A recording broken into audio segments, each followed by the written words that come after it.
She stayed with me until she moved to Notting Hill. She said it was the place she needs to be, where the cocaine is fair trade and frequently displayed is the Buena Vista Social Club CD. And we are, thank the Lord, we're nearly there, at least when we have an answer to the question of whether there is going to be a very, very thin deal or no deal at all. We can get on with the business of trying to paper over some of the cracks, undo some of the inevitable damage, and move towards a sort of nationwide recognition that we have just embarked upon an act of national self-harm so unprecedented and so utterly incredible that I think not just the rest of the world, but our grandchildren will look back upon the last 5 years of British history with a sense of absolute incredulity. But not us, of course, not us, because not only do we believe everything that we're seeing, but we saw it on the horizon many, many moons ago. It was clear to me, and I think I'm allowed to have a little bit of a wander around the houses around the battlefield this morning, and then you will be, as always, welcome to join in. But I've almost missed it in a way. It's like almost like a sort of psychological conundrum for me. It has been really interesting to learn from people what was real and what was not with regard to that referendum back in 2016.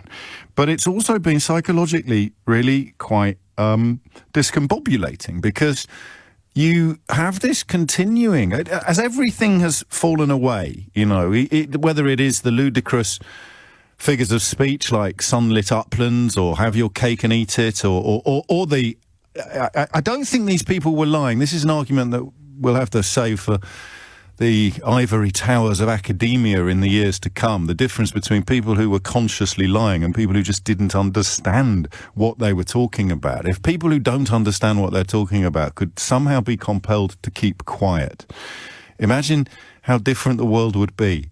I mean, arguably, some of us on LBC would be out of a job. But insofar as the phones wouldn't ring, or you wouldn't be allowed on if you genuinely and categorically don't know what you're talking about, but have an incredibly strong opinion about it. You probably have had a little bit too much prominence on both sides of the Atlantic in the last few years. I mean, to be fair, someone who has incredibly strong opinions but no idea what they're talking about has ended up in the White House, not to mention the British cabinet. But it's been really, really weird, because you have this constant hope that there is something out there. Do you remember the flesh-coloured body stocking? The theory of the flesh-coloured body stocking? It's one of my favourites of the last few years, was the idea that as Theresa May sought to herd the cats of Brexit, the idea that her conduct was so clearly crackers, the Lancaster House speech killed off anything but what is happening now. And you sort of thought, well, maybe it's me that doesn't actually fully understand all of the issues. Maybe there is something else going on. Theresa May is the Prime Minister of the United Kingdom. So maybe she is party to some sort of information that we're not party to. Maybe there is some rabbit that is to be pulled out of the hat that will give the lie to what appears to be inalienable and observable evidence. And there wasn't, as we now know, because Boris Johnson ended up signing up to terms that Theresa May and Boris Johnson had both stated categorically that no UK Prime Minister could ever contemplate signing up to. They signed up to them. Johnson signed up to them. Theresa May, I suppose, to her credit, never actually would have done. And that's when you realise the theory of the flesh-coloured body stocking had run out of gas, had run out of road. The idea that by believing more you could somehow change reality was quite incredible, wasn't it? And then I think for me, the fundamental lesson was that there is a really widespread belief that because we are English or British, then somehow we are different, in the sense that I think in political and economic terms, Brexit is equivalent to the belief that gravity only applies to foreigners. You know, that because we're British, we don't have to worry about pesky gravity.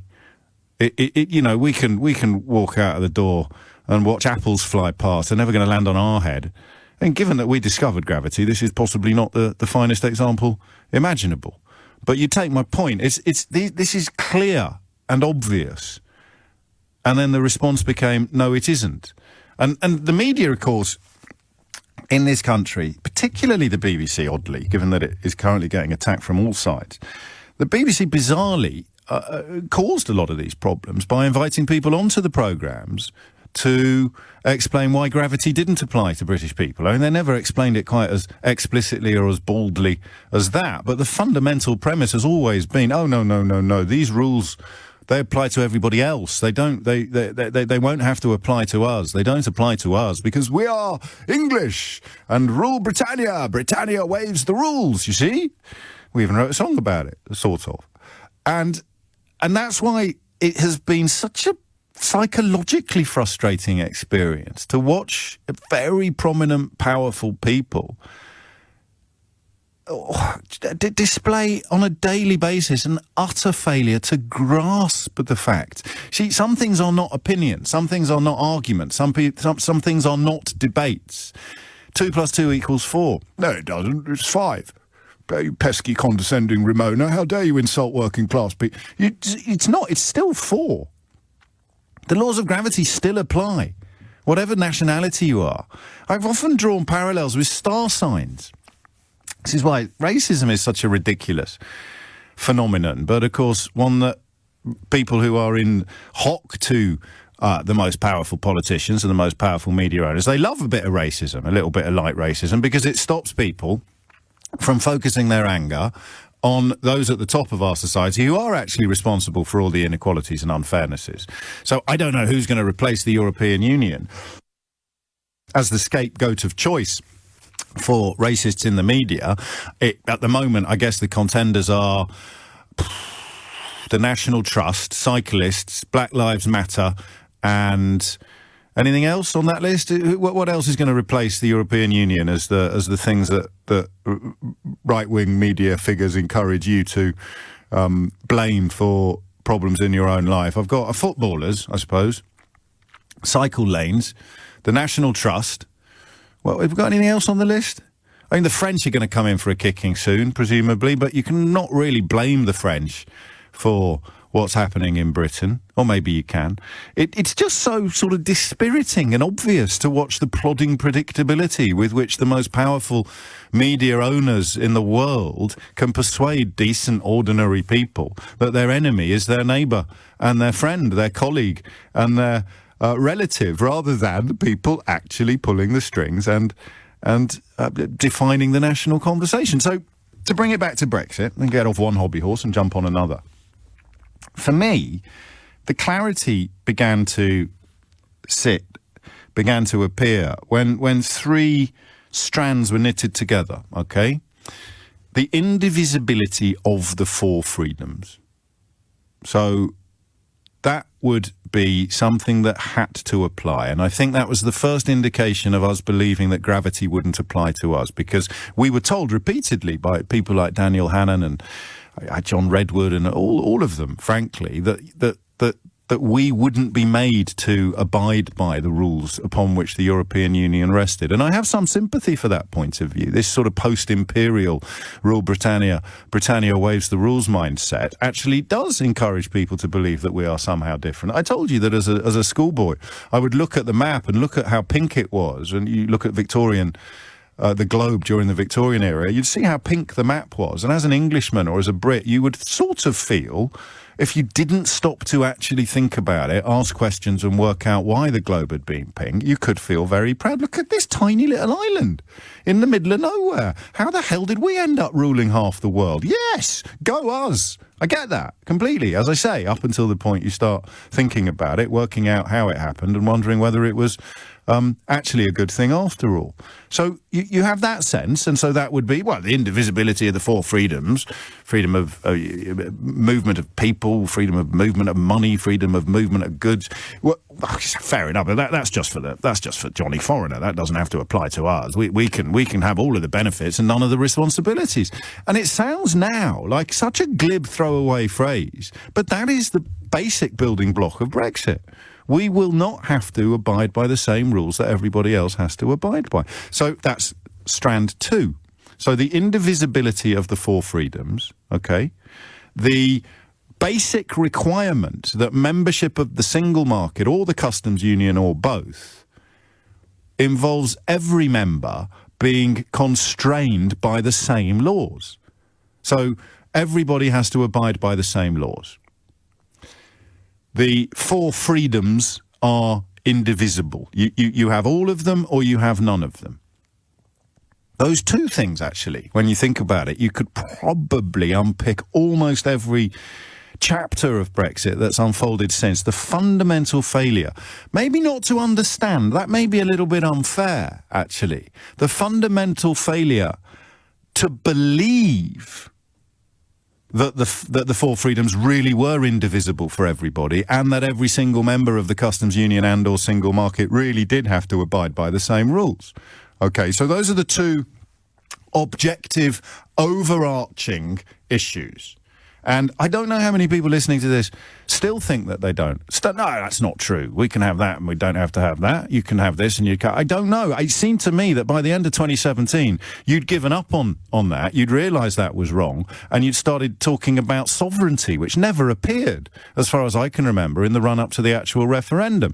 And, of course, sovereignty is another area that people either fail or choose to misunderstand on an industrial scale. To give you an idea of what the Brexit notion of sovereignty is, go into Sainsbury's after this programme and fill up a trolley with food and then wheel it out having left £5 on the till, all right? Because that's what you want to do. You're exercising your sovereignty. Or, of course, you recognise that Sainsbury's has power as well in that transaction, and that the rules have been put in place and they apply to absolutely everybody who's gone into the shop, whether you're Sainsbury's biggest supplier or whether you're their smallest customer. The rules are the same. That's Brexit sovereignty in a nutshell. We can do whatever the hell we want and everybody else has to go along with it because we're sovereign. Sure, I even heard one of them this morning on the radio talking about negotiations in which nobody can get exactly what they want because negotiations involve compromise. And that crucial point there, where the word compromise appears in the context of negotiation, sovereignty disappears. Sovereignty leaves the room. It becomes diluted. Obviously, unless you're North Korea, every single negotiation you undertake with another body, with another institution, with another country, with another trading bloc, involves give and take. So, number 1, the indivisibility of the 4 freedoms, and number 2, the fact that all these rules apply equally to every member. And then the third thing. I don't know if you remember when we started tugging at this thread on the programme, thanks, of course, to having the finest callers in the history of radio phone-ins. But when the island of Ireland and the Good Friday Agreement came into the equation, everything fell apart, right? Because regulatory alignment on the island of Ireland was the one that you couldn't gloss over. Well, you could gloss over it, of course. They tried to. I think David Davis said technological solutions would be a piece of cake. Jacob Rees-Mogg insisted that there was no problem whatsoever with the implementation of the Good Friday Agreement and the Brexit that they were trying to flog to you. All of them queued up to poo-poo the idea that Ireland was a major stumbling block. And here we are now, contemplating a Conservative government that signed up to an international treaty in January, passing legislation in the House of Commons that allows it to break the commitments that it signed up to less than a year ago. Why? Answer, Ireland. So you cannot have 2 sets of rules on the island of Ireland. It's like a microcosm of the European Union.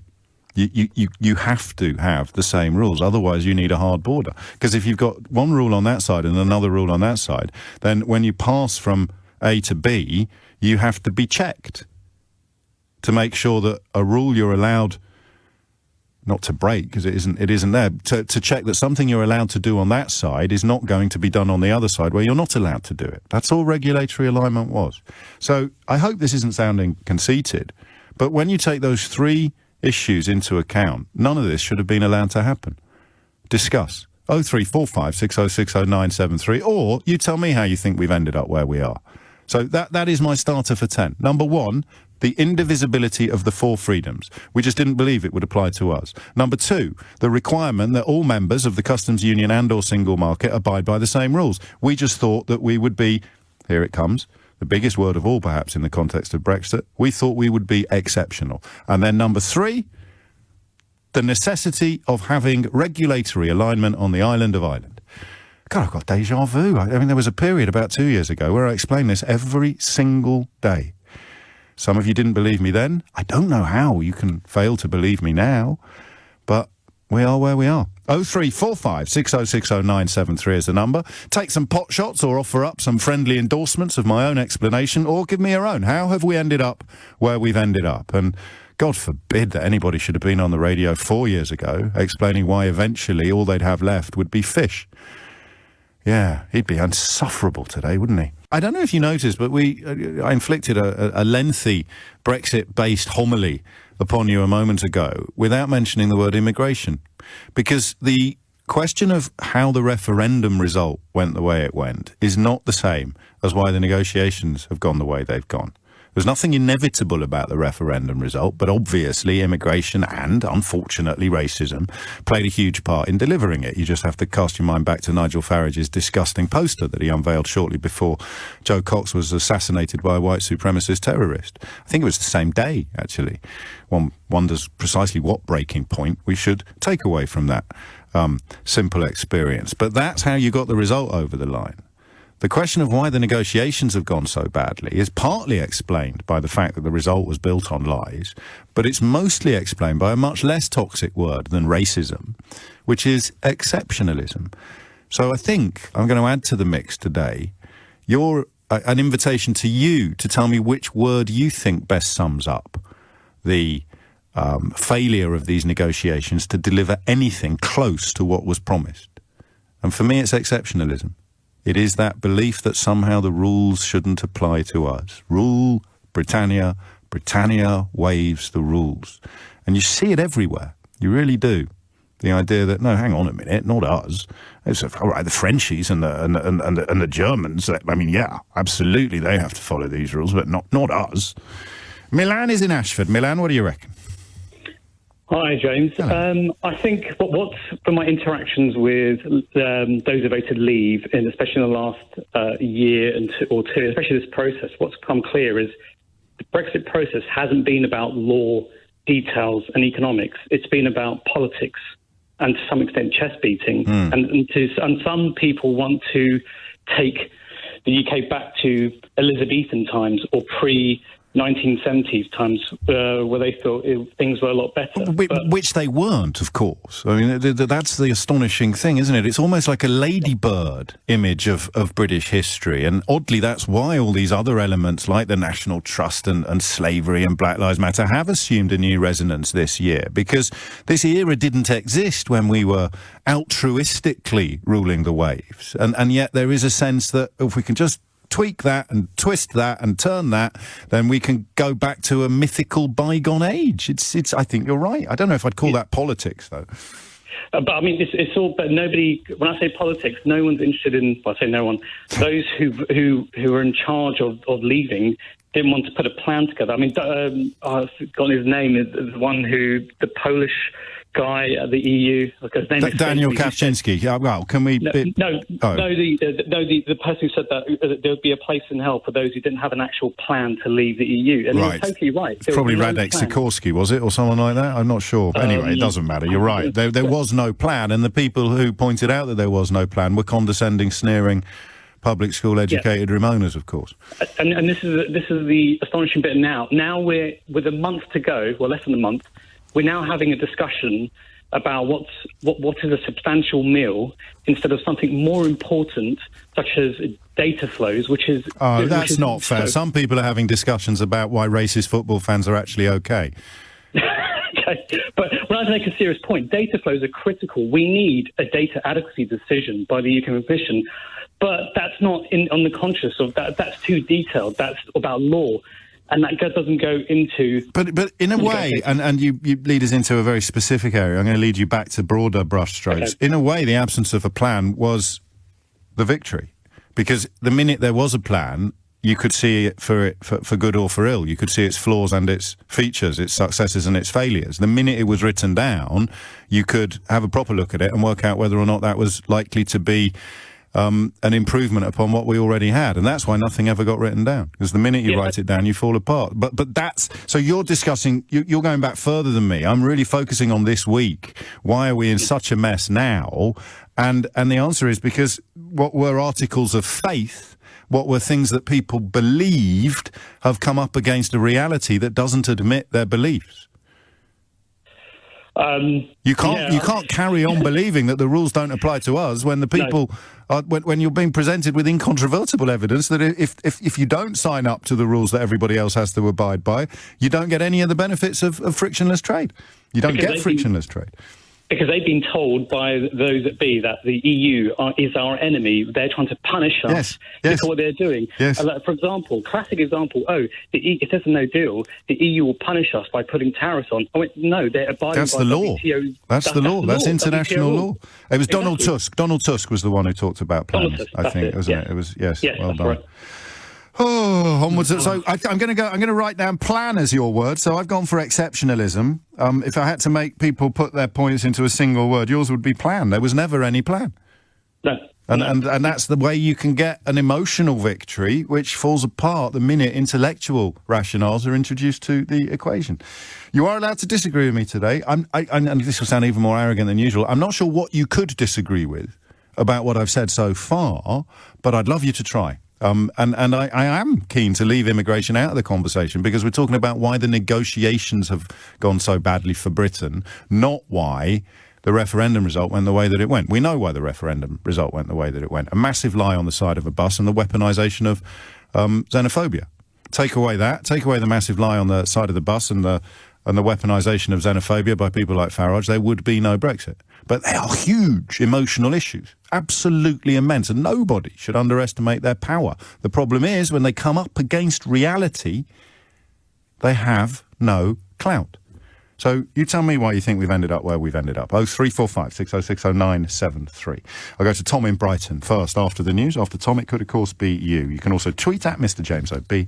or text 84850. And remember that I did sit here, and I am conscious of the charity pot over there with its mouth wide open, waiting for £10 notes to flutter in its direction at a rate of knots. But I did tell you, I did suggest many years ago that eventually they'd be reduced to shouting fish out of their bedroom windows. How embarrassingly wrong that proved to be. It's 10:34. You're listening to James O'Brien on LBC. Here's a political poster. Stop immigration. Reject common market. Restore capital punishment. Make Britain great again. Scrap overseas aid. Rebuild our armed forces. Now, as with a lot of things that pop up on social media, I haven't been able to establish beyond doubt the provenance of this poster, which sounds, apart from perhaps the bit about capital punishment, it sounds rather like a Conservative Party manifesto at the moment, albeit that Priti Patel, of course, has recorded her approval of capital punishment in the past. I think she subsequently tried to deny it, but hey-ho, that's modern conservatism. Toss a coin, shout heads, shout tails, and then however it lands, you can claim that you've won. But that's not a Conservative Party manifesto. That's a poster that was published, I think, and as I say, I haven't been able to establish its provenance beyond doubt, by the National Front in the 1970s. So, I guess, from the point of view of people that were supporting the National Front in the 1970s, better late than never, lads, eh?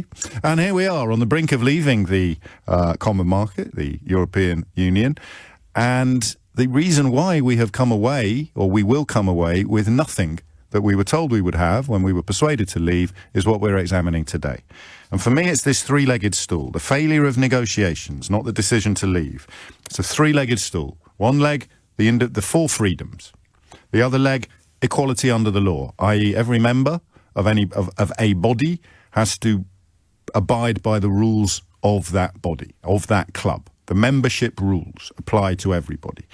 And number three, the third thing, the Good Friday Agreement, or the need for regulatory alignment on the island of Ireland. That's a stool with three legs. You take away one of those legs, the whole stool falls down. And we are now a broken stool. Tom's in Brighton. Tom, what would you like to say? Well, first of all, thanks for taking my call. You're very welcome. I'm sorry to disappoint you, James, but I agree with you about this word exceptionalism. That's the key, isn't it? But I think there are continuities there. I was interested by the possible continuity you just pointed to with the National Front in the 1970s. Yes. But I think there's also a continuity Yes. with British policy within the EEC and then the EU ever since Mrs. Thatcher's time. If you think of the exceptions that Britain achieved by basically banging on the table and stamping its feet, saying we will not have this, and winning opt-outs on things like joining like the euro and the Schengen zone. Yes. That is how and Britain the rebate, behaved. the big rebate that she secured as well. That's right at the beginning, in the early 1980s. You're absolutely Mrs. Thatcher jumping up and down saying we want our money back because we're British and we won't have it. Well, and almost the word that springs to mind is leverage. So you've done two things. You've offered up a much more charitable analysis of exceptionalism than mine, because you're pointing to the fact that actually there were some grounds for believing that we could get special treatment. Well, sorry, there I do disagree. I don't think it's charitable at all. I think Britain was extremely badly behaved throughout that period. No, but in the context of people believing... Can I continue? Of course you can, absolutely, yes.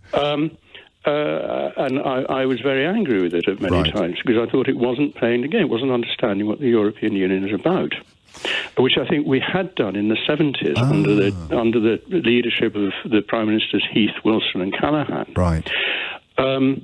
But also... The continuity is also, this emboldened the Brexiteers because Britain succeeded in doing that within the EU.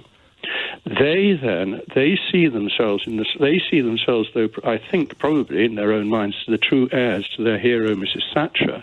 But that's what I meant by charitable. A right-wing nationalist in the Conservative Party, who herself, now this is where this very odd idea that Brexiteers have of their being, standing up for the common person against the might of the establishment. I mean, that was a Thatcherite theme, wasn't it? It was her, the daughter of the Grantham grocer in Grantham. Yes, but by charitable, standing against the massed ranks of what was the Conservative. I am going to exercise my right to interrupt you at some point. Became leader. No, but this is all I meant by charitable, was that actually that is a rationale. That is not. Thinking that we can do this because we've done it before at least has plausibility and a degree of intellectual justification to it, whereas my portrayal before you came on the programme was possibly that this was completely groundless and baseless beliefs in exceptionalism. So all I meant by charitable was that actually that makes sense, Tom. It was a compliment to you rather than to the people that you were describing. But the other thing...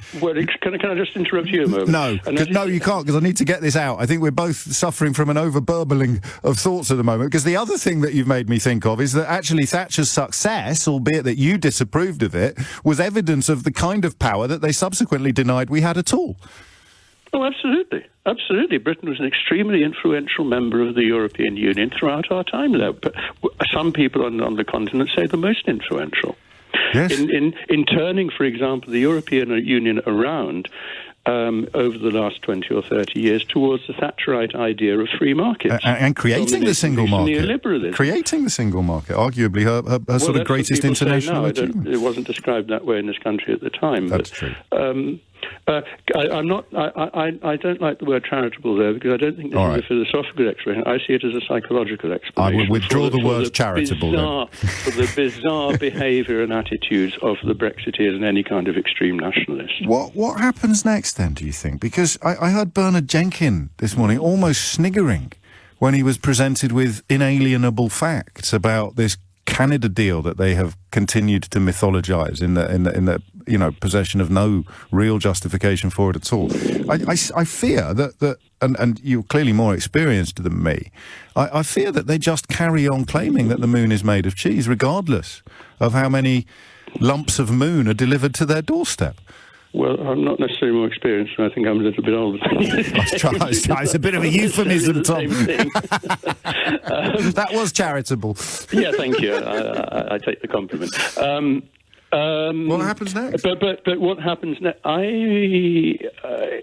I think it's all going to fall apart after the 1st of January in a way that I'd never really expected. People are saying, well, if we go, there is going to be no deal. I don't think it can possibly work. They can't pull it out of the bag now. Nobody can. We'll see. So it'll all, and the 1st of January, then suddenly people will be presented with a horror show. Now, I never I've always sort of, seen or heard people saying, well, that will happen at the end of it all because there's no other way. And I've wondered, well, maybe not. But when you look at the reality of it, the businesses who still, less than a month out, don't know what the rules of the game will be, who are having to export things and import things and don't know how it's going to work, who are being told they're going to have permits, their lorry drivers are going to have permits to get into Kent, who don't know whether or not they're going to have to present customs forms to send goods from England or Scotland into Northern Ireland, and so on. Yes.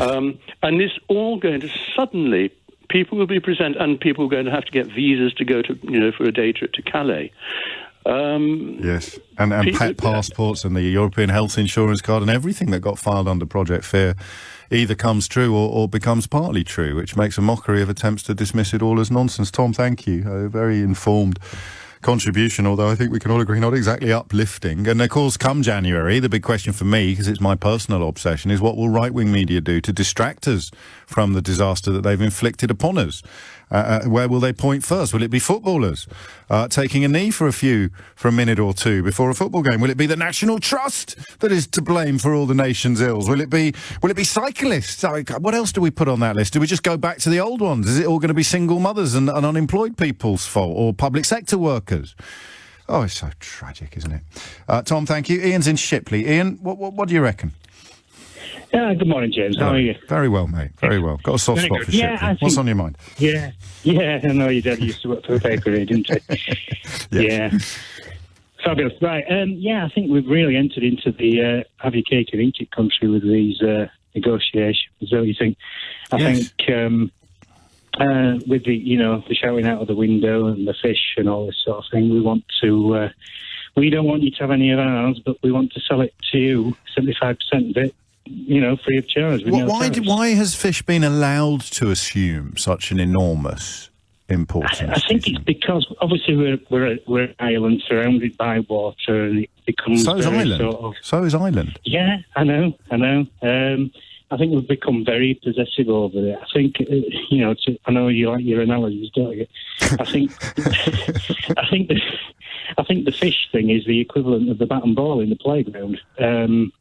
You're not having it. Do you know, it's also the one area where there is actually a genuine grounds for grievance. I mean, because any negotiation involves give and take, whatever we were given can be easily ignored and overlooked, and people can claim that membership of the European Union hasn't provided us with any benefits. But it is very easy, and I think mostly accurate, to describe the fishing quotas as having involved something being taken. Now, it involves leaving aside subsequent facts like how quickly and how happily fishing we sold our fishing quotas to foreign fleets and foreign ships, and the reason why some of these numbers are where they are is because of decisions that never get properly discussed or properly highlighted. But there is a case there, and that's why I thought from a very early point that eventually all that would be left with fish it is because there is a genuine grievance there, but it's a grievance that is rendered negligible by the bigger picture. And of course, to keep fish front and centre, it's minimal, isn't it? It's minimal in the grand scheme of things. Exactly. I think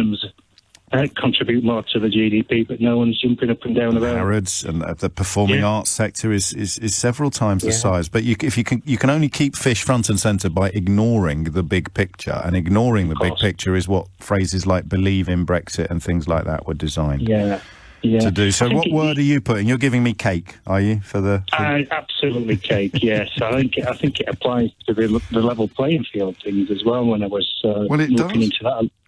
It does, because obviously we want to do what we want with our businesses, prop up them, etc., and be allowed to undercut you, yet we still want free trade agreement. Yeah. It just flies in the face. Definitely the cake, which is one of Boris Johnson's favourite quotes. He hasn't said it for a while, although he'll probably come round again soon. And it's a brand of exceptionalism as well, of course, because when you say I'm all in favour of having our cake and eating it, I think the subtext is nobody else can do that. Because in the rest of the universe, the phrase "you can't have your cake and eat it" holds true, but in Rule Britannia, Britannia waives the rules, it doesn't. We can have our cake and eat it. That was, again, probably like Ian, for me, that was one of the moments where I began to wonder whether actually I was going nuts. He wasn't even in, I don't think, the aftermath. I think it was in the run-up to the referendum result. I'm in favour of having our cake and eating it. So if you can use a figure of speech like that, it's like standing up on national television and saying a rolling stone does gather moss, or too many cooks don't spoil the broth. You just stand up and state the polar opposite of what has been a truism for generations without raising any eyebrows or prompting people to think, hang on, maybe this guy can't be trusted. And here we are. 10:51 is the time. You're listening to James O'Brien on LBC. It's a three-legged stool. One leg, the four freedoms, the indivisibility of the four freedoms. Leg two, all members of the club have to abide by the same rules as all members of the club. Leg three, regulatory alignment on the island of Ireland. Remove any one of those legs and the stool falls over. And that is why we are where we are with these negotiations. I don't know, for what it's worth. I felt if Theresa May had remained Prime Minister, then we were heading towards either no deal or no Brexit. It was that simple. Because she at least abided by the laws of logic, even though she was a catastrophic Prime Minister in so many ways. She didn't say on Monday, nobody, including me, will ever sign this, and then sign it on Tuesday. So when Boris Johnson came in, his utter detachment from truth, his utter absence of respect for integrity made me think that actually a deal became more likely, in that Boris Johnson could tell the people that propelled him to the leadership of the Conservative Party, and indeed the voters that propelled him into Downing Street, on a Monday that he would never in a million years do X, and then on Tuesday do it with a smile on his face. So I felt that his fundamental dishonesty and lack of integrity might make the likelihood of a deal increase. I think it did, actually. With an 80-seat majority, he would have to preside over a catastrophe of unprecedented proportions in order not to be able to get through whatever he wanted to get through. Then along comes 2020, and lo and behold, he presides over a catastrophe of utterly unprecedented proportions, and suddenly he can't get through whatever he wants to get through.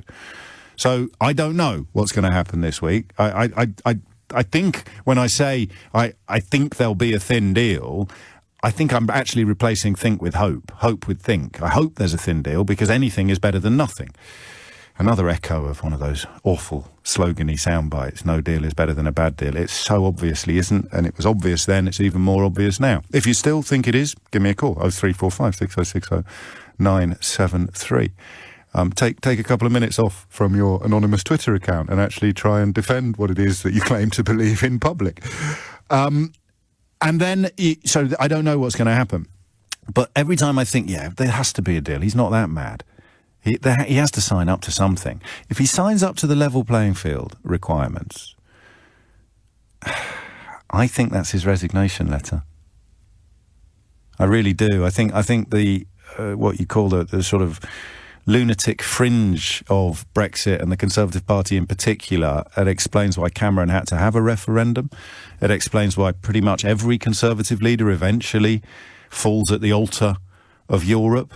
It explains why the noises off are already negative and Johnson's already facing problems, coupled, of course, with these weirdos who think that coronavirus has been exaggerated or embellished, who also usually sit in the same box with regards to Brexit. So I think, and Johnson is unique, not necessarily in a good way, but he is unique. We haven't seen his like in a generation or two.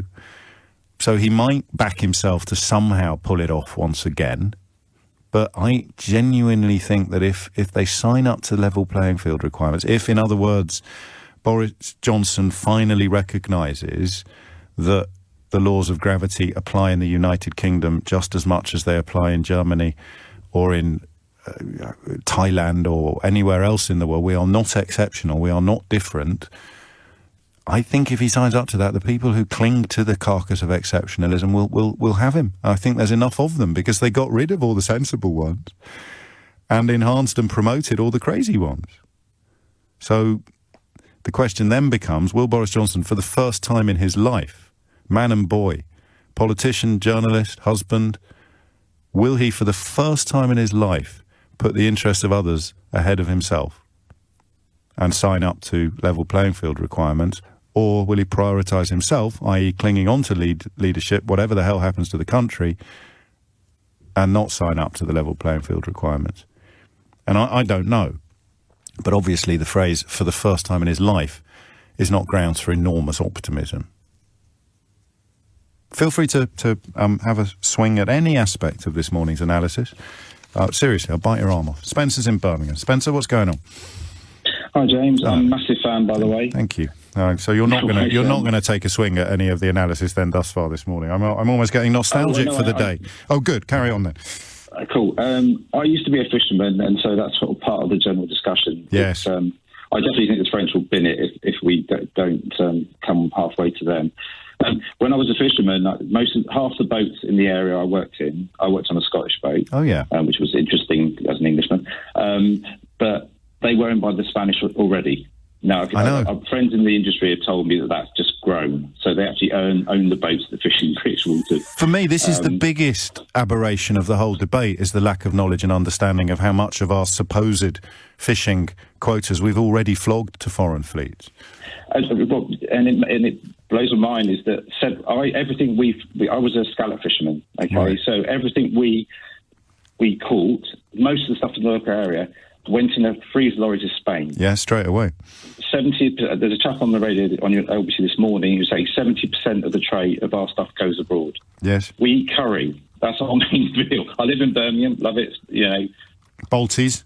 But it makes me so angry hearing James Cleverly, who's the only person you ever see it here on the radio from the government, talking about something he obviously knows nothing about. Yeah, but that's not an obstacle to advancement in Brexit Britain, you see, is it? Well, in fact, that's probably largely how we got where we are. Yeah, I agree. Because they don't know what they're trying to appeal. But there is working class man who does he exist?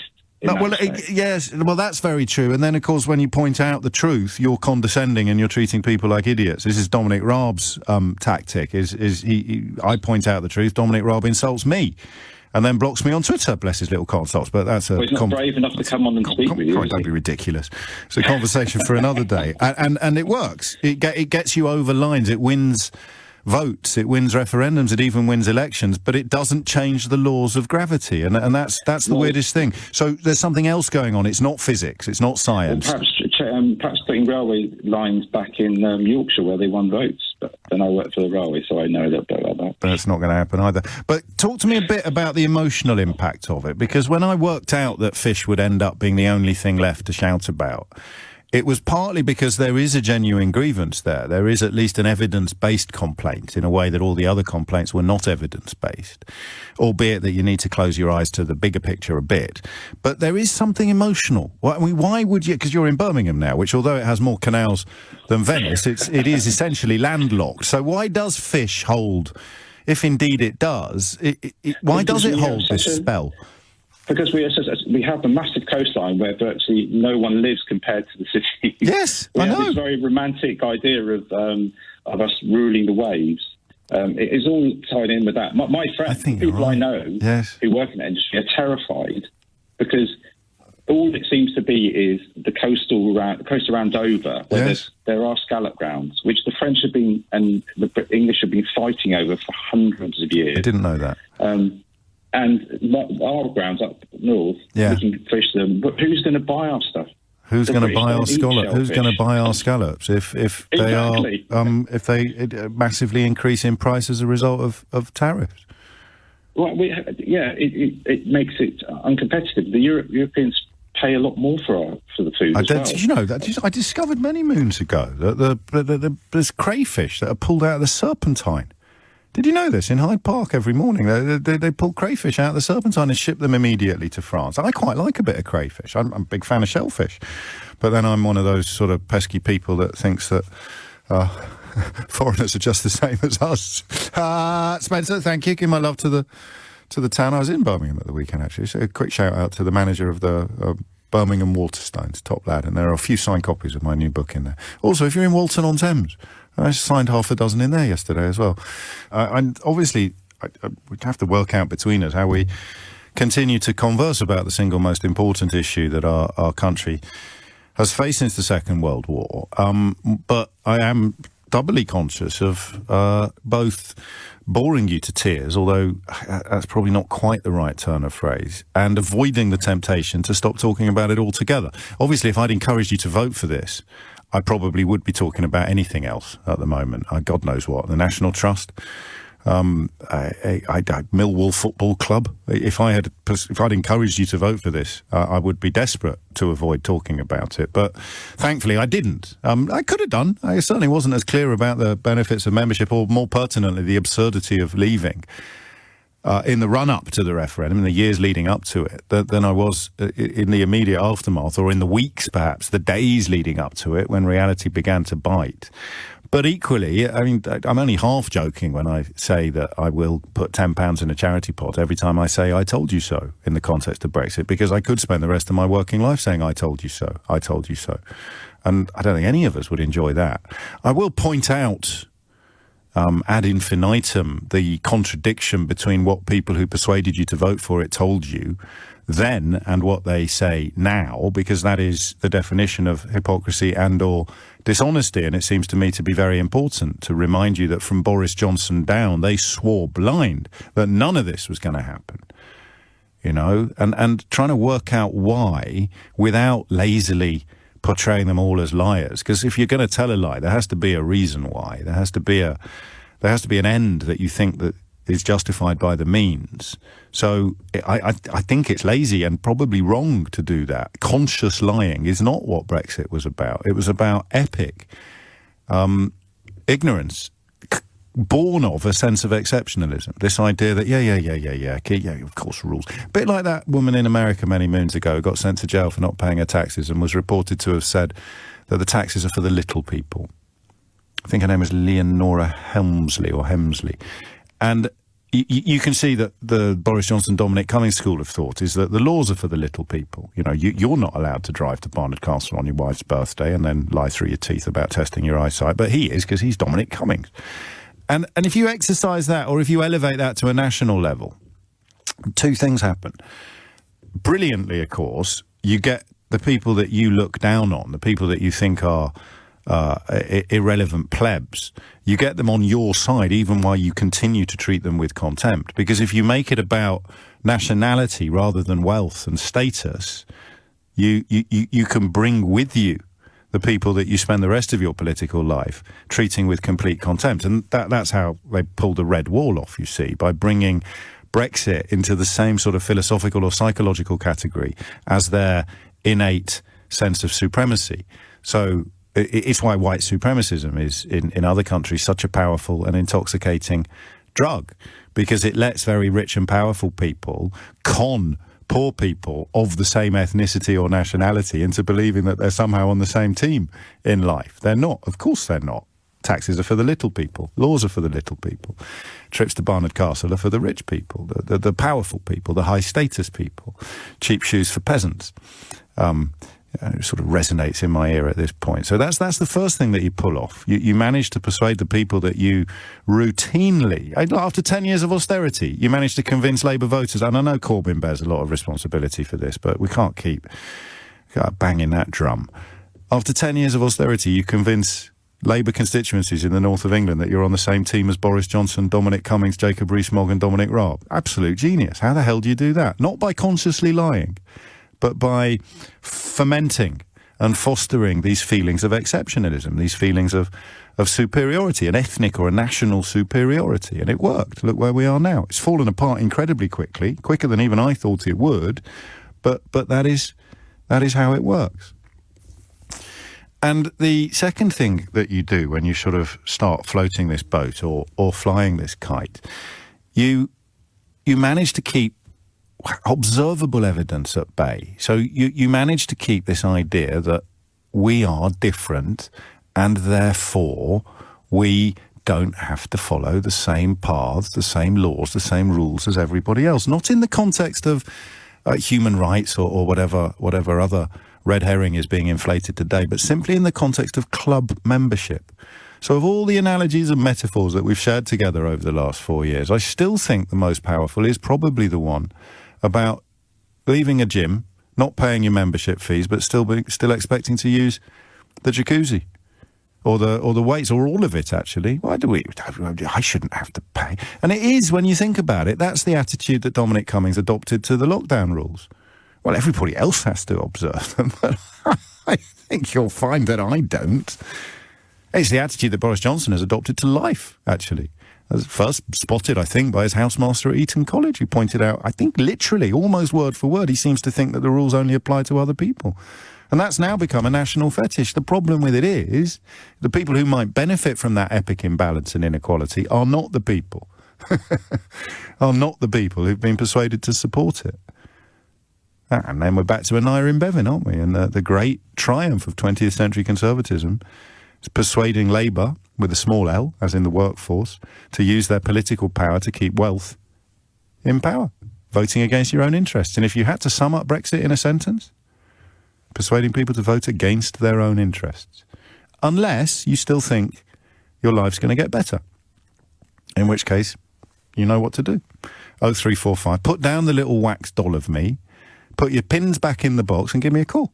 How's your life going to get better? 0345 6060973. Or you tell me what you think has happened with these negotiations that doesn't fit into the three legs of a stool analysis. The four freedoms, the equality under the law or under the rules of every club member, and the Good Friday Agreement.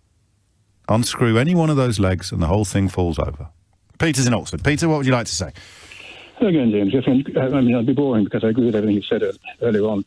Your magic word you said was exceptionalism. Yes, Mine I think projection. So. Projection? Projection. So projection by the Brexit side onto the 17.4 million voters. They're projecting onto them the belief that they want to leave the single market and customs union. That wasn't on the ballot paper. What was on the ballot paper has been delivered in full now. Yes. And the government owes the 17.4 million people nothing. They've delivered on that. They've left the country has now left the EU. And of course, on the Remain side, that's slightly liberating because we can now think, actually, we don't need to talk about these 17.4 million anymore. We just talk about where we go in the future. And actually, the government's main obligation is to the 65 million who are likely to suffer from. Well, yeah, but you're more glass half full than I am, because I think that the survival of this particular government hinges upon keeping these fires burning. Well, I know, and it's of course a fantasy because that was never on the ballot paper. The other piece of projection is onto the EU, because this government is imputing to the EU the kind of motives that they themselves have. Yes, that is true. Go on, carry on, sorry. I don't think anyone thinks they're most, at least I don't think anybody who's looked at it in detail and is honest with themselves about it believes that the motives are entirely honourable. And I think actually, I'm very much, I'm half Irish and half German. I live in Oxford and I tend to see things through EU eyes for that very reason. But the EU has behaved honourably. This business of behaving in somehow an underhand way, this is complete fantasy. The EU has done exactly what it said it would do from the very start, and nothing more, nothing less. They will drive a hard bargain. That's what they always said they do. And your point about the four freedoms is well.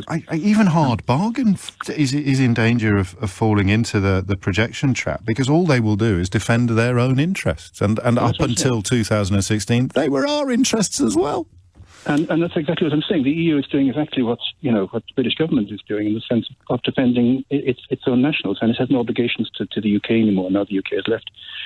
So of course the UK is on the outside looking in. They have this fantasy, I think, on the Brexit side, that the EU owes them something. That, for example, because the EU has made concessions to Canada, therefore it should make the same concessions to the UK. Well, no. This is a negotiation. And we're not Canada. What's been put on the table. Yeah. They have sovereignty. This magic word sovereignty. The EU 27 can decide what they're going to negotiate with, and if they're going to make concessions over the four freedoms, for example, then they want something in return. And the UK has shown no willingness to do that, because as far as they're concerned, it is in their gift in some way to determine the outcome of the negotiations. So, yes, and if you adopted the curiosity of a 10-year-old child and just answered every point with why, but why? Why would why? Eventually, eventually, all that's left is them shouting, "Because we're British," and that's not good. That's not going to work in a negotiation. It'll win you a referendum. It'll sell a bunch of newspapers.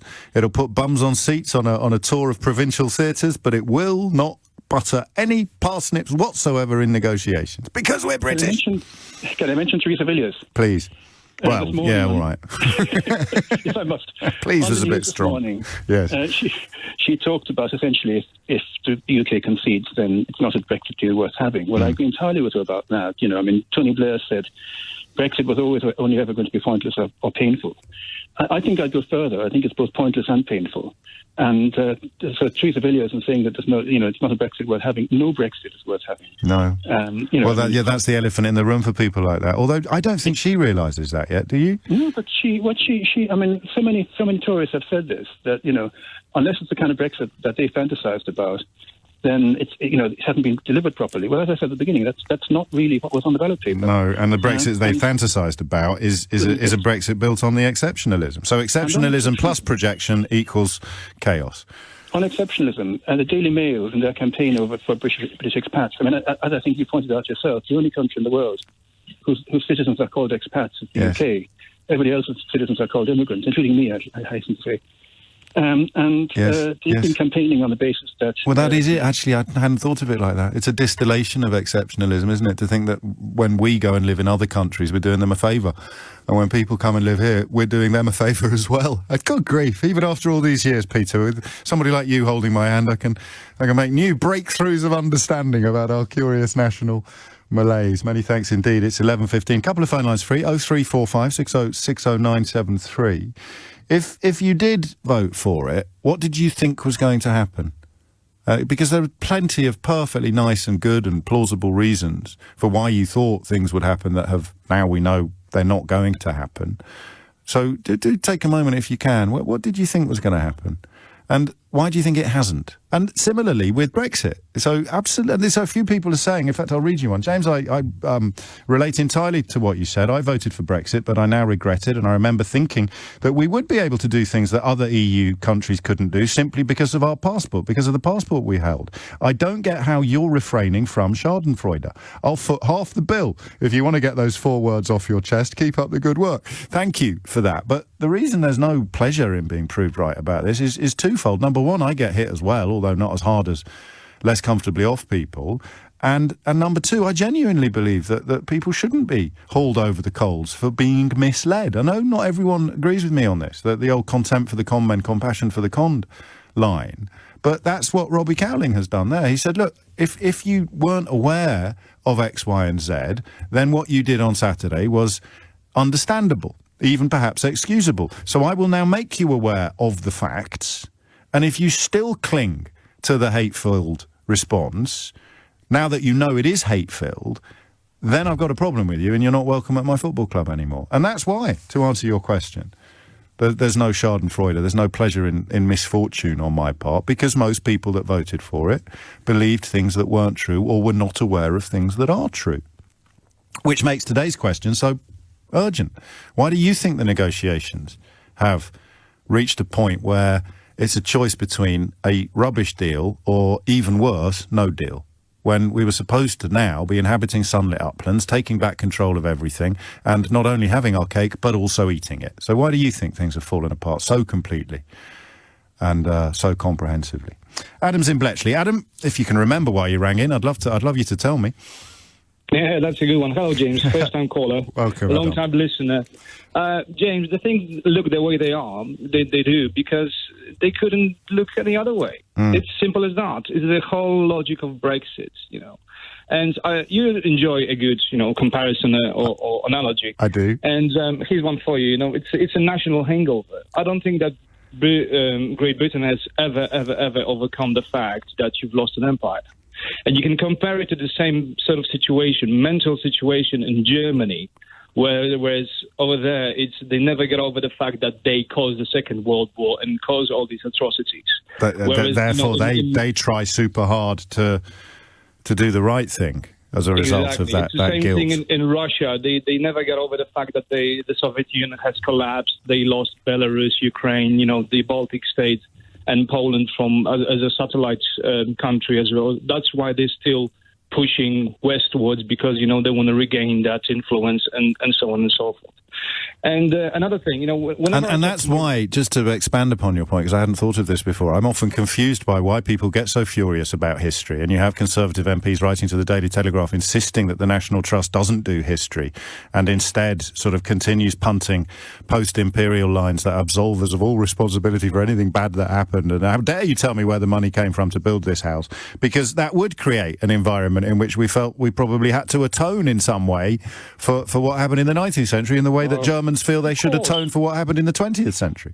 Absolutely, you know, and I've been watching some documentaries with regards to, you know, how the British Empire has collapsed and fall apart decade by decade. You know, Rhodesia, you know, Rwanda, Singapore, and so on and so forth. How this domino has fallen, you know, one by one. You know, maybe people they're just not into being ruled by a foreign power, you know, much, and that's why they wanted their independence.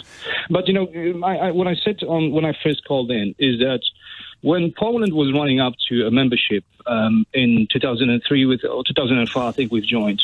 I was studying law at the University of Gdańsk at that time, and I remember an interview with a member of Polish Parliament. Because we had to pass so much legislation on the run-up to membership. And he said, yeah, it was a pretty easy day today. We only passed like 30 different acts of parliament today. But, you know, we did this massive, you know, Titanic sort of work in a run-up because we knew we are joining a better legal system. As we did in the 70s, not a legal system, but certainly economically. Yes, we realised, you know, Brexiteers, the Leavers, they are throwing, you know, things like independence, obviously the sovereignty and whatnot. Control. Yeah, and things like that. We knew that we're going to have to give up a certain, you know, amount of control, but we knew exactly what we've been joining. Better technologies, access to foreign markets, everything which, you know, Britain is leaving right now. We've been joining that. So, you know, the possibilities were endless. The sky was the limit. We knew we have to better our production, better our standards. We're going to have to, you know, get rid of some of the industries, for example, coal, which still exists in Poland anyway. We still use it. However, we knew we are joining a better system overall, and that's the trade. I mean, that's what dilution of sovereignty means. It means we can't do whatever the hell we want because. But what does it mean, sovereignty? Well, nothing. Because we're British. No. You know, and when I talk to my mates at work, and they're predominantly English. Yes. And, you know, I honestly try to understand their reasons for voting to leave. Yes. And, you know, the conclusion is that we are better. They will give us a deal because we are English or British. Yes. If you know, Gibraltar is going, well, to hell with them. If, you know, Scotland is going to be independent or whatever, we've never been so much aligned anyway. Northern Ireland, well, that's a small price to pay. Yes. For what? You know, a small price to pay for what? Well, for the sovereignty, obviously. And that's when sovereignty appeared in the conversation, when everything that you could actually measure, count or see had disappeared over the horizon. They started talking about sovereignty. Nobody mentioned sovereignty in the run-up to the referendum. Talked about control, which is equally nebulous, arguably. But, of course, we discovered fairly quickly that we had loads more control over loads more things than anybody realised in the run-up to the referendum. 11:30. Thank you, Adam. 11:35 is the time. I love that. Even after all this time together, we still have little moments of clarity that I'd never seen before, trying to work out the best ways to explain exceptionalism. But it is true, isn't it, that there is a world view or a view of the UK, in the UK.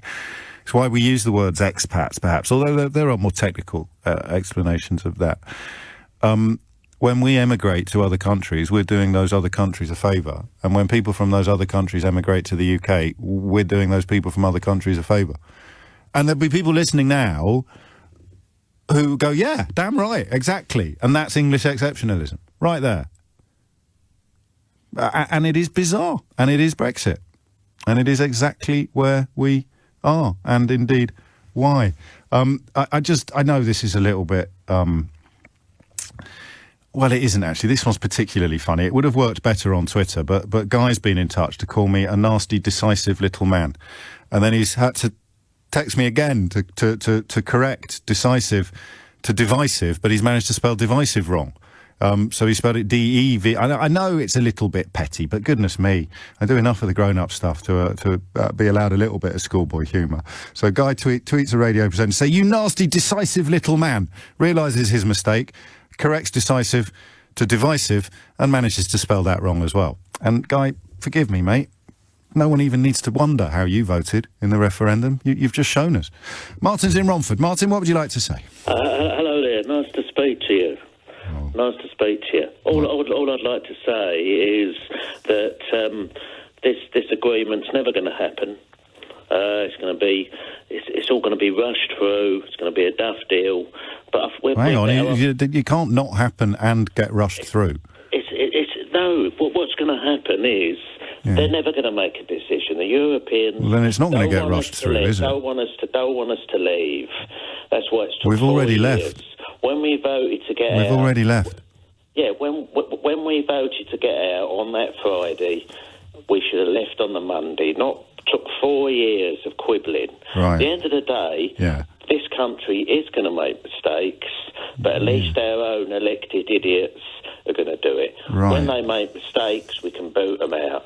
But all these rules they've done over all the years. So we haven't had a general election since 1973. It's all been. Martin, you have to listen at some point. Martin, we have had general elections since 1973. You know? I know we have. Yeah, you can boot out politicians in exactly the same way after Brexit as you can before. I know what you're saying, and you have to listen a bit. So, is the deal not going to happen, or is it going to be rushed through? It's basically the deal's not going to happen. Right. So nothing's going to get rushed through then. Or if there is a decision, it's just going to be a duff deal on both. So it isn't going to happen, or it is. I don't think it will happen. No, but it might. It's not going to happen. So then it can't be rushed through. Well, but what I'm saying to you is that it's all left. It's all left to the last minute because the Europeans, they are desperate. They're desperate to trade with us. Right. They're desperate because we're make more money out of us than we do them. Where are you getting? Yes, but you're speaking about 27 countries as opposed to one. Do you see? Yeah. So the only reason you can point to a deficit, if you like, with the EU is because there's 27 countries. So you add up 1, 2, 3, 4, all the way up to 27. Right. But I feel the end of the day. Yeah. The end of the day. Go on. We should have left on the Monday when we voted out on the Friday. You keep saying that. You keep saying that, Martin. But what about customs? If we'd left on the Monday, what do you think would have happened at our ports? There is going to be problems to start with, but in the long run, this country will be so much better. Yeah. We make all our own decisions. What are you most looking forward to? Right or wrong. What are you most looking forward to? To all make our own decisions, whether they're right or wrong, rather some little tiny Principality of Luxembourg telling us what to do. When did they do that? When did they do that? I missed that. Many years. Yeah, go on. When did they do that? What did they tell us to do? What to do. What did they tell us to do that we didn't want to do? We can make our own mistakes. I can't wait, mate. And we can make our own good decisions. Before you go, what was the worst thing Luxembourg made us do? I'm just saying. I know.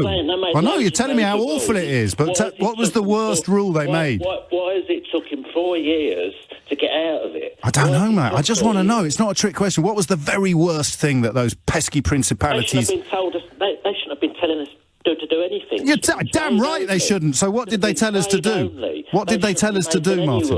What rules did they make? We run our lives. What did they tell us to do? It should have been trade only. Yeah, I know. They're still discussing about whether they can fish in our waters. Oh, it's nuts, isn't it? Never happened. Before you go, what was the worst thing that Luxembourg made us do? I don't care. In the end of the day, I don't care what decisions they made. They shouldn't be making any decisions. So what decisions did they make for us? At the end of the day, we voted to get out. We did. All this nonsense in the media about we was lied to. A lot of people just wanted to take back control. Of what? That's all. Our own decisions. What decisions? Our own decisions. What decisions? Trade, where we, What? Everything. But for example? Decisions. Our local government and the government. Not some unelected nobody in Luxembourg. No, I know. It's one of the best things this country's ever done. I couldn't agree more. Down with Luxembourg. Before you go, the worst thing that the pesky Principality of Luxembourg made us do? Principality of Luxembourg. Down with them and all who sail in them. But what's the worst thing? They're still arguing now. We want to fish in your waters. I know. We want to do this. We want to do unbelievable. that. We should just trade only. That's it. Yeah. WTO. We just trade with them. Yeah. At least we ain't got to abide by all the rules. All these unelected do you know the WTO? Tell us what to do. The WTO has really strict rules. It's the best thing that's happened. I know, it's great. I can't wait. But I just need to tell you one thing before you go. Before you go, EU will crumble. Before you go, oh, the EU's going to crumble. It's going to crumble. It's going to crumble. Before you go, are you familiar with the WTO rules? I don't. It probably will cost us more money. It will cost us more money. I'll take that as a no. Sarah's in Tunbridge. Sarah, what would you like? I nearly said question or answer there because it all felt a bit like mystery hour back then. But Sarah, what would you like to say? Well, I hadn't realised we'd been run by Luxembourg for all these years. I thought we were an extremely powerful country who could do it alone. We won the last war, apparently, all on our own. 1966. We took over half the world, apparently all on our own, as opposed to raping the rest of the countries and stealing all their goods with Luxembourg. Why, love and respect to Martin, why do you think the negotiations have ended up with essentially a choice between a really flimsy deal or no deal at all? Well, because it was a crummy idea in the beginning. But can I get back? I'll get back to exceptionalism. Yes, please. You see, this is the great problem. You see, if you teach children, I'm 75, and all my life I was taught that, we were propagandized, that, the empire we had, really, because we're altruistic, we did the world a favour. Yes, we did the world a favour. I think my generation, because I'm 48, and that's an interesting 25 years between you and me, because I don't have that. And most of the people of my generation that do have it, in the context of Brexit, the prominent politicians, they grew up overseas. They grew up in places like what is now Zimbabwe or South Africa or I think in Daniel Hannan's case, Peru. So you could only really sustain that notion of English exceptionalism after we stopped teaching it if you lived somewhere else and it was still... Yeah, but for instance, I just finished reading a Carla's fantastic, and I know you've interviewed him, yes, Natives, which I think should be mandatory in every fifth and sixth form, because that really is teaching a lot. Because, I mean, you just pointed out all this appalling right-wing stuff. The National Trust must not tell us about how we got... it's wicked if they start telling us how... Historic houses should not do history. I think we can all agree on that, Sarah. I know. It's absolutely true. And Millwall, you mustn't bend the knee. I mean, whether these people would actually ever get around to reading Excuse the book... me, I think... it's all very well picking on those two examples. I think you're underestimating the importance of cycle lanes to the national pageant at the moment, Sarah. Yes, you see, because... this is how power works. If you're a cyclist and do something wrong, every motorist can get on the radio and say how appalling cyclists are.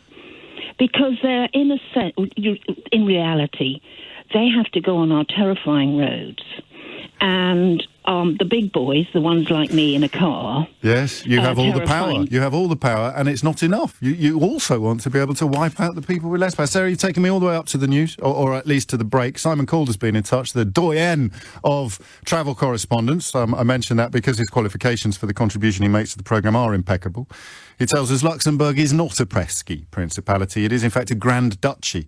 It was also the first country in the world with completely free public transport. The crafty villains. What did you think was going to happen by now if you voted for Brexit? Because I suppose you could call me and claim that you knew that this was going to happen, but then oddly you'd be in complete agreement with me, because I started explaining about 3 years ago why eventually all you'd have left to shout about would be fish. But that might be fun. Give me a buzz. Or if you're, dare I say, a little bit more honest or a little bit more open-eyed, clear-eyed, you could give me a ring and tell me where you actually thought we'd be, what you actually thought would happen.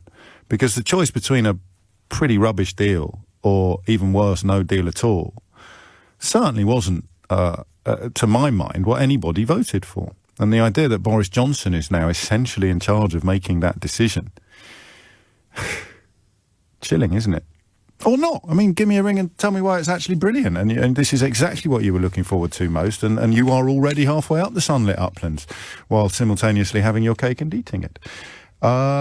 I feel bad for keeping Kevin on hold because he's been there for ages. So I might take Kevin's call briefly, or seeing as he's in France, vite, and then we'll turn to our political editor, Theo Usherwood, for an update on, presumably, Theo, in a word... Lots happening. Nothing's happened.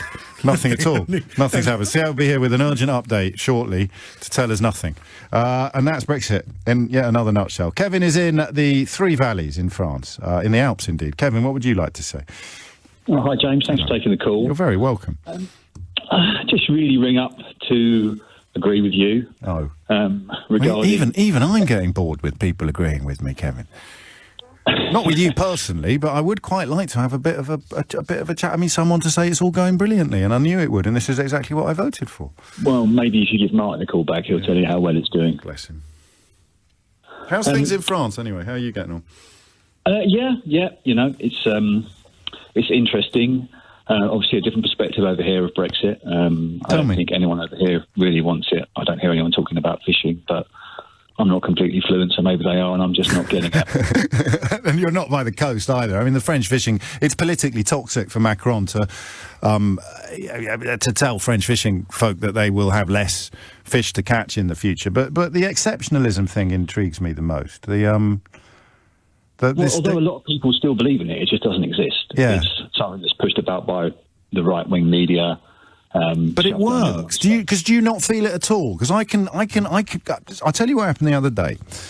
When the vaccine was announced, and after 2020, I'm dancing around the studio. This is just such fantastic news. Finally, we can go on the radio with good news. There's a slight concern in the back of my mind. Why have we gone quicker than everybody else on the planet? But I have faith in the public health professionals who explained why, rather than subscribing to the notion that they'd been pushed into it by politicians. Yeah. And then Anthony Fauci, for whom up until that point I had nothing but the most enormous admiration, because to do the job that he's done while ostensibly working for Donald Trump it takes epic integrity and courage, I think, and clarity. And then a European Union diplomat, who I don't think was named, both expressed misgivings about the speed with which we'd passed the vaccine.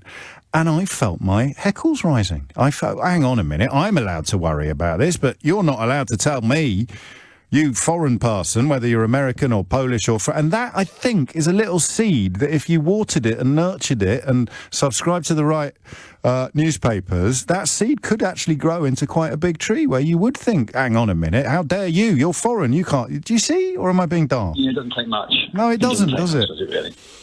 And obviously where we are now, the press have already laid the blame at the EU, so really the Brexiteers can't actually lose anymore because...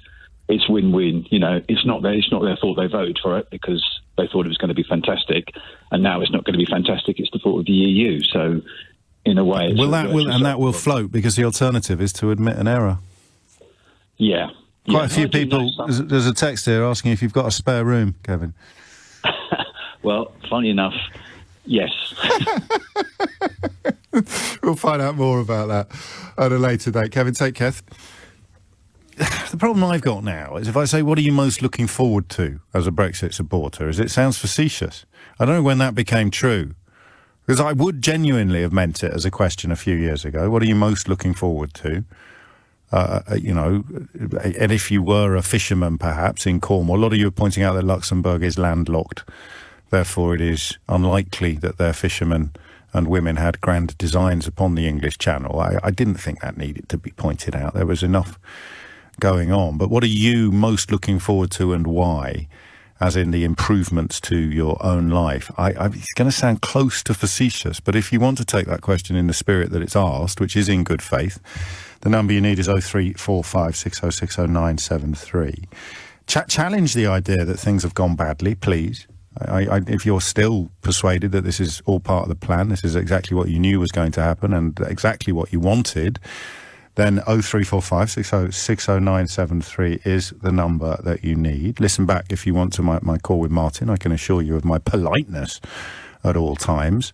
And then, I guess, the question of why you think it's come to this. I'm not clear yet on when pennies drop, who's going to get the blame for what the Brexiters have done to the country, because I'm fairly confident unless the ownership of every newspaper in the land changes hands overnight, then it's not going to be the people who did it. I saw one thing. Mandelson made a comment last week that some people jumped on a suggestion that people who were keen to secure a second referendum bore responsibility for the current state of affairs. That was interesting for two reasons. The first is that everybody jumping on it, possibly without realising it, and saying, yeah, it's all the Remainers' fault, is actually admitting that it's all gone horribly wrong, which in other contexts they're not actually ready to admit yet. And the second thing is Mandelson was just wrong. This is the problem with footballification.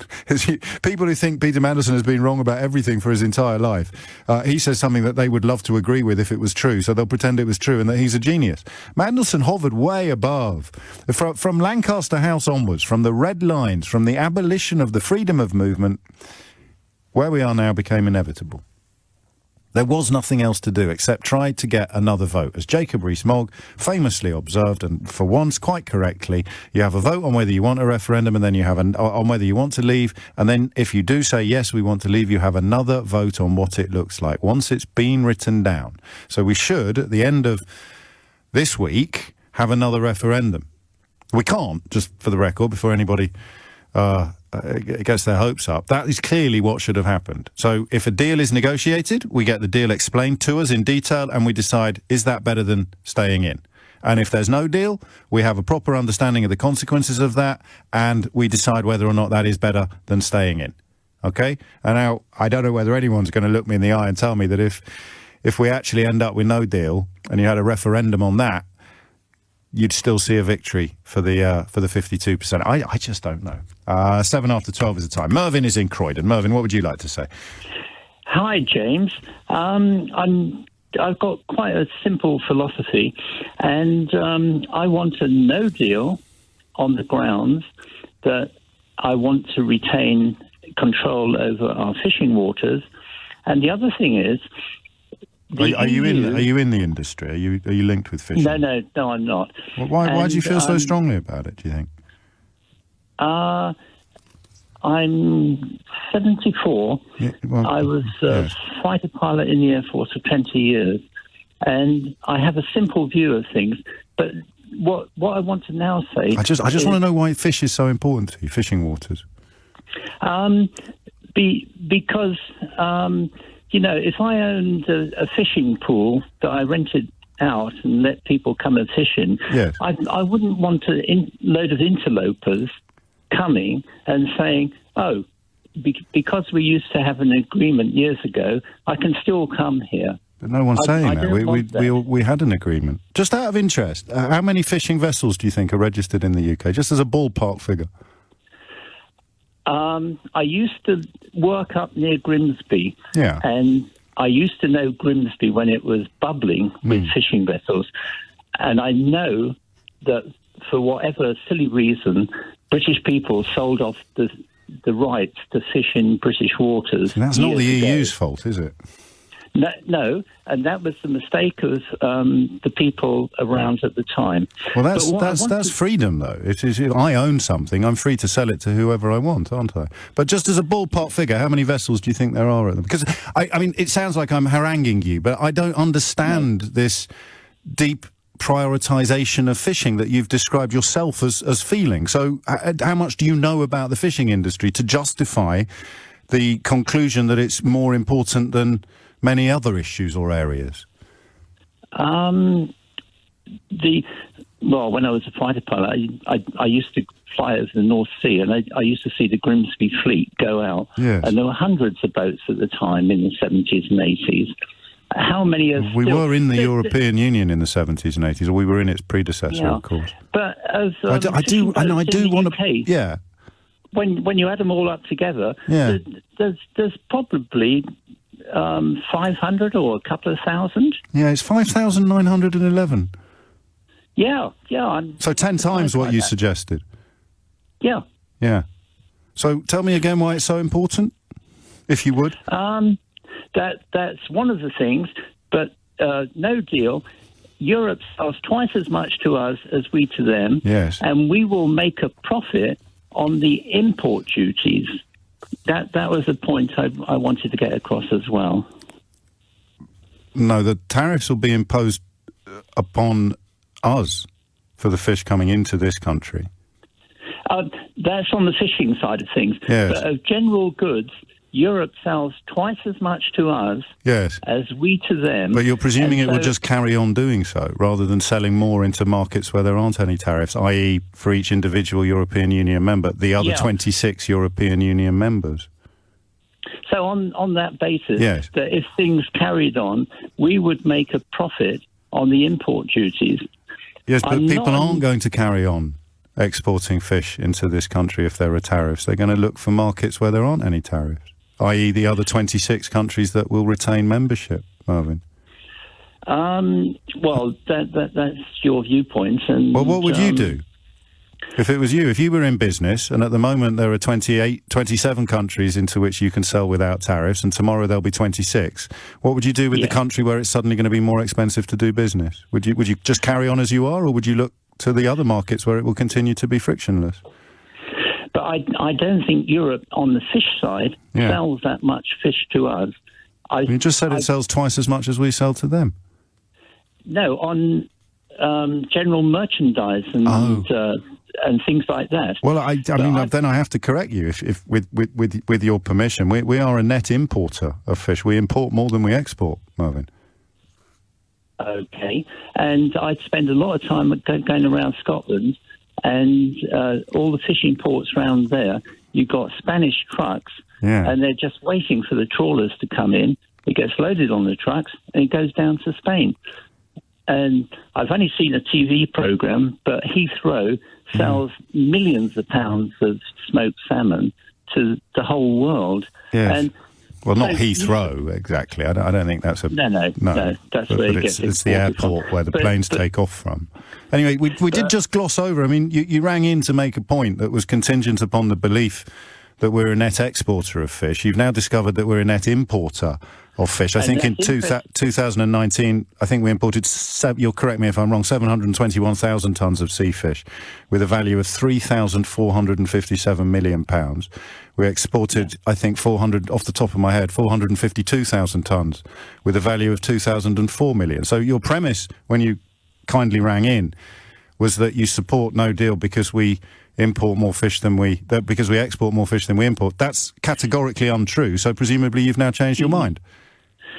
On the fish side of things, but on the general merchandise of selling cars... You rang in to talk about fish. Your exact phrase, I think, was that we'll have our waters back. Yes. That's got nothing to do with cars, has it? No. And the second point I made was that Europe sells twice as much to us. Okay, it wasn't made exactly clear that I was talking about general merchandise. Well, no, fish. Because you said fish. We started off with fish. Yes. That's all right. So you're still confident that we're going to be better off then?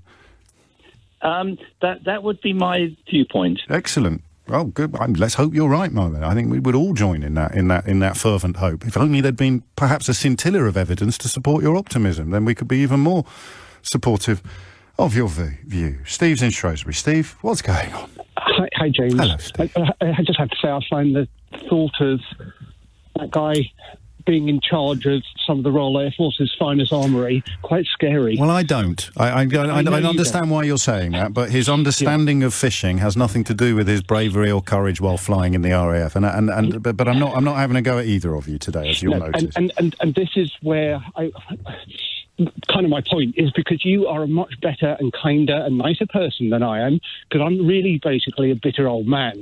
And when I hear people like Martin earlier on ranting on, it just shows me why we're in this mess. Yeah. Because the only people stupid enough to vote for Conservatives nowadays are the same people who are stupid enough to still think that Brexit's a good idea. Well, I feel bad now, especially now you've warned me that you're a bitter old man. I don't want to get my head tipped. But I struggle, I'm afraid, to condemn the Conservative voter of December as clearly as you do because of what the options were, actually. And that is a deeply held, sincere view, and I can prove it because I now get more abuse from Jeremy Corbyn fans than I do from Brexiteers.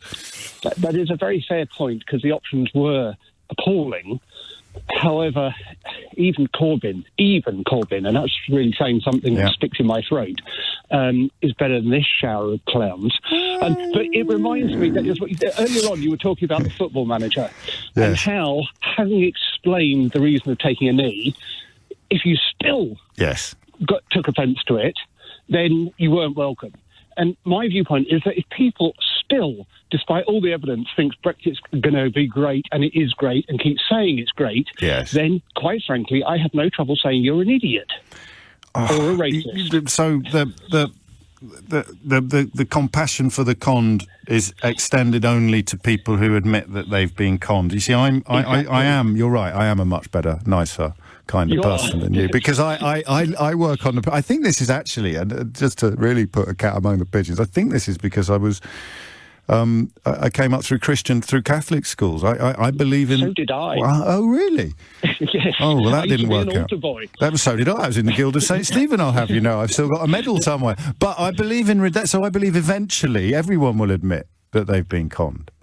Which perhaps makes me naive, not nice. Well, yeah, I mean, and I also believe in profound evil, although I'm not a Christian anymore, but I also believe that, people are sometimes evil, and quite definitely people are sometimes stupid. Well, definitely people can be stupid, and they can do evil things. Yes. So, I can't really pick much by way of criticism in what you've said about now that the curtains have been opened. If you're still denying, well, it's Emperor's New Clothes territory, Steve, isn't it? They're still saying the Emperor's wearing clothes. When there is so clearly, obviously, as you like to put it, his fluffy buttocks or whatever it is, the expression you use, going around, and various other bits of his anatomy. Quivering buttocks right in front of your nose, and you still claim he's wearing an armband. Yes, I mean, it's just sheer stupidity. And, I mean, Martin, I don't like to, I know you don't like people naming particular callers, but I'm afraid Martin is a classic example. At the end of the day, Steve, you might be right. Thank you for the call. It's 12:17. Some texts and tweets. This is a good one from Dave in Coventry. He writes, how ignorant can Jobsworth be? And he's put the first three letters of Jobsworth, J-O-B, in capitals, because those are my initials, you see. That's good, yeah? Jobsworth, J-O-B's worth, yeah. The only reason that we import more fish into the UK than we sell is because we need to buy back the fish that the French took from our waters in the first place. Why does he spin every comment from a Brexit supporter into something that it's not? It's a very good question. He's absolutely right. The reason that we have to import so much fish is exactly because we have to buy it back from the French who've taken it from our waters. It has absolutely nothing to do with the fact that we export about 70% of our catch, Dave in Coventry. Off the top of my head, 452,000 tonnes that we export every year out of the 622,000 that we catch. Just off the top of my head. So, yeah, you're right, Dave. That's why we have to import so much. Oh, no, hang on. If we're exporting 452,000 tonnes of fish a year... Oh, it's just. Anyway, the thing about my initials, that was really good. That was really funny. Chris has been in touch to say they just won't let us do what we voted for, which was get out. We're already out. Beginning to see why these people don't ring me up anymore. Are you? And finally, why don't you pack up and move to France or Germany? You would be happier there as you're anti-British. All right. No prizes for guessing how our friend spelt your. But the short answer is, in my case, I probably could if I wanted to, but I like it here, even though people like you are making it much worse than it was or needs to be. But you voted to abolish freedom of movement, brains, which means that people who might want to move to Germany or France will now find it incredibly hard compared to what it was like before. And that's down to you. But I suspect if I still need to explain this to you at 23 minutes after 12 today... after the last 4 years, then I am probably wasting my breath, at least as far as you're concerned. Hopefully, as a spectator sport, it remains passably enjoyable. And Julie makes an excellent point, which I will address directly, when she says it's much easier to feel ambivalent towards Brexiters when you are insulated from the worst effects. Many people will suffer far too much to easily forgive, even if they think forgiveness is laudable. And Julie's son depends upon medicine that comes from overseas and at the moment comes frictionlessly into these islands from the European Union. Her concern is acute, sincere, and very, very real. And just in my defence, I'm not ambivalent, Julie, and this is why I don't want no deal. Because although no deal would give the I told you so balloon would be inflated to bursting point, no deal will be the ultimate proof of how profound this con has been. I am, as you point out, insulated from it. At least for now I am. If I get handed my sandwiches wrapped in a road mapper, then who knows where I'll be 6 months from now. Actually, that's, yeah. And that's why I can't join people who say, well, I just want no deal now so that everybody... Because it's a bit like when you're trying to toilet train a dog. Not that you actually toilet train dogs, but you take my point. And I think I've read that you rub the dog's face in its doings in order to teach it not to poo there again. That's what it feels like for me. The idea that, well, give them the no deal that they thought they wanted then, and then they can rub their own faces in it until they realise that that's actually not a very pleasant place to put your face. And I get that, and I understand it. I'm not going to argue with people who make that point, but I'm going to excuse myself from joining you on the grounds that it's not going to hurt me as hard as it's hurt all the people who've been abusing me for the last 4 years, or all the people on whose behalf I've made these arguments who still think that I'm their enemy and Jacob Rees-Mogg is their friend. So I can't do that. I can't say, yeah, go and rub their faces in it until they realise what they've done, because I will be okay under no deal. It's odd, actually, that my resistance stroke understanding of this whole shebang has been built, and we're back to Catholicism perhaps and Christianity, built upon concern for other people rather than myself. 26 minutes after 12 is the time. I mean, if they were to hand out prizes and rewards for people who've been right about Brexit, you could make an argument that it's the best thing that's ever happened to me professionally. But I would still switch it all off and turn back the clock if I had a DeLorean sports car, and fix it all retrospectively. Imran's in Chadwell Heath. Imran, what would you like to say? Hi, James. Hello, pleasure to speak to you again. Are we a nation of fish eaters? We're not massive fish eaters. Right, because the last time I remember eating any kind of fish was a tuna sandwich, and I think that must have been about 3 months ago. No, Can't really? even remember that. I had fish and chips in the one over the 8 in Brentford on Saturday lunchtime. Right, fair enough. I mean, I'm not a big fish eater. What about prawns? Fish. Do you like prawns? I do love prawns, actually. Yeah, you see, you like a bit of prawn. I bet you had. I do. Well, that counts as a fish in the context of trade negotiations. It does, but I can't remember the last time I ate any prawns either. I mean, it must have been 4 or 5 months ago. I really, honestly, cannot remember. So no, the point you're making is it seems odd that we give such enormous weight. This is the point I was nudging Mervyn towards earlier, and he did explain, to be fair, that his prioritisation of fishing is because he used to like looking at the boats from his plane as he flew over Grimsby, flew over the North Sea, which is an odd rationale, perhaps, for chucking trade on the table. My question is this, though, James, right? I mean, the fishing industry accounts for about 0.1% of our GDP, right? We catch less fish from the French side than the Europeans do from our side of the water. Yes. Now, you said earlier we do export a lot of the fish that we catch. Yes. Right? Partly because of the thing you've just touched on, is that the stuff that we catch is not as popular here as it is overseas. Well, exactly. And let's not forget, the Europeans have to account for 8 other countries who are basically who place a lot of importance on this fish, where we are just speaking on behalf of ourselves. Yes. And where it only accounts for such a small proportion of our economy. So what I want to know is why is it... I voted Brexit, but I voted Brexit on the basis that we would get a proper long-term trade deal, and it doesn't look like it's going that way. So what I want to know is... We had a long-term trade deal, you lemonhead. I know we did. We had one of the best imaginable long-term trade deals, and you voted to tear it up and chuck it on the bonfire. I know. I was attempting to be a loyal little citizen, but I know that turned out to be a total farce. All right. Go on. But so what I want to know is why is the Conservative Party, why are they making this the hill that they're going to die on? Because the Europeans are not going to give way. They're not going to give way on this fishing thing at all, right? So what I want to know is what are they planning on? I mean, why are they going to literally just throw everything away over a bit of fish that we don't Well, you're being logical now, which by your own admission you weren't being when you cast your vote. You were being emotional when you cast your vote. And absolutely. But that's why I have this contempt for the con men, compassion for the con. I don't think you did anything wrong. The more I learnt about it, Imran, the more I read into it and wrote about it, the more I marvelled at the fact that Remain got as much as 48% of the vote. If you've got Rupert Murdoch, the Barclay brothers, the Daily Mail and the Daily Express on one side and me and Owen Jones on the other, it's a miracle that the media didn't lead more people down that path. Actually, I don't know if that's fair to Owen, actually.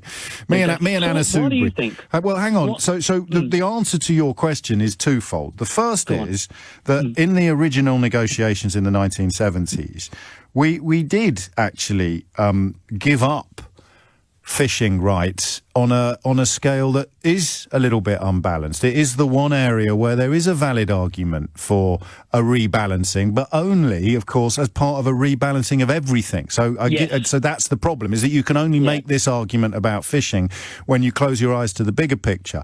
But at least that's better than all the other arguments, which you can't even make, regardless of what you do with the bigger picture. So you have that little sort of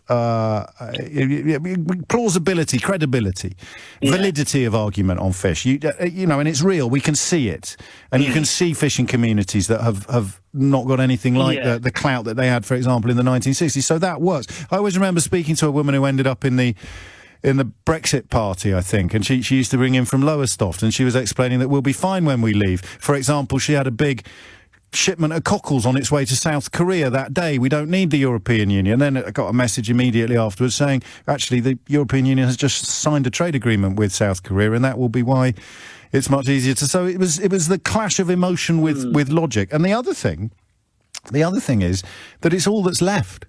So this was why 3 years ago when I started, or 4 years ago when I started saying it will all come down to fish and blue passports, I was kind of wrong about the passports. That ship has sailed. But fish is all that's left. It's the only thing left you can point at and say, well, I understand fish. I don't understand anything else, but I understand fish, and that's why it's become fetishized. Yep. No, well, I agree with you, James. I don't know what's going to happen. Well, don't know what's going to happen. No, and there you go, another lever there. Obviously repenting, but always welcome on this programme. I tell you what, you would not believe, and this makes me feel bad, actually, how many people have discovered for the first time today that we are both a net importer of fish, i.e. we bring in more than what we ship out, but also that we ship out way over half of what we actually catch. Which is kind of what free trade means, you know? But there we go. I guess maybe the way to unlock it all is to ask you whether you really care about the nationality of the fella that caught the fish you're having for your tea tonight. Maybe it's that.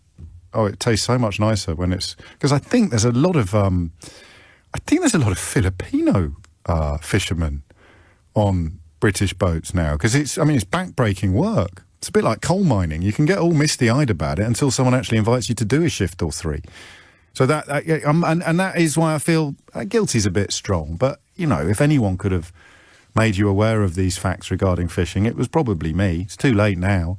But yeah, we're in net. We bring in more than we ship out, but we ship out way over half, 452 over 622,000 million of what we catch. Strange times, isn't it? 12:38 is indeed the time. Let's crack on with the calls. A couple of phone lines free on this. I was going to, but your appetite for having this conversation has proven almost insatiable, so we'll probably postpone it until tomorrow, announcements notwithstanding.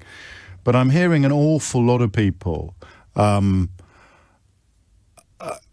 expressing surprise from continental Europe at the way the conversation is still being conducted in this country. So the question of how it is being reported overseas, how it is being reported over there, is of interest. Frenchy McFrenchface, which I think is possibly a made-up name, suggests that it's barely getting any mention at all, and someone's replied to that tweet by saying it's the same in Germany, we're mostly just laughing. I don't know if that's true. Two tweets does not a data make. So I might do that tomorrow. We had some great calls, some great phone-ins over the last couple of years by simply casting on net a little further than usual and saying, how is this looking from where you are? Not just expats, of course, or immigrants, but also residents and natives of other European countries, I just sense that there's a sort of... It's already been priced into your calculations, a lot of this. And whatever is announced this week, you're... Well, I don't know. I don't want to put any words in your mouth, but I think we might do that tomorrow, if someone reminds me. All right? 0345 6060 973 is the number you need if you'd like to contribute today. I just need to send out a special message for Jules, who I think has texted by accident. Jules, if you are listening, then you've sent this message: call me before you buy anything at Waitrose, to James O'Brien on LBC. I don't currently know anyone called Jules, so I'm fairly confident that that message was not meant for me, and I have this terrible image of whoever it was meant for, wheeling an enormous trolley around Waitrose, filling it up with food that you don't actually need or want them to buy anymore. So if you know someone called Jules who might be sending you a message about Waitrose, give them a ring. And if you are Jules and you have just sent somebody a message about Waitrose, you've sent it to the wrong person. You've sent it to the wrong James, or indeed the wrong LBC. 12:40 is the time. Dave's in Epsom. Dave, what would you like to say? Oh, good morning to you. Just to confirm, I'm a Brexiteer. Okay, that's why you said good morning, I think, isn't it? At 20 to 1 in the afternoon. Morning. Yeah. Carry on. Well, okay. It's always a good morning. Always a good morning, except when it's not. Yeah, except for when you've been holding since the morning. There you go. No, not to worry. That's all right, mate. I don't believe... We can all tell the time. I don't believe in a federal Europe. Okay. Hence, I voted for Brexit. What does federal mean?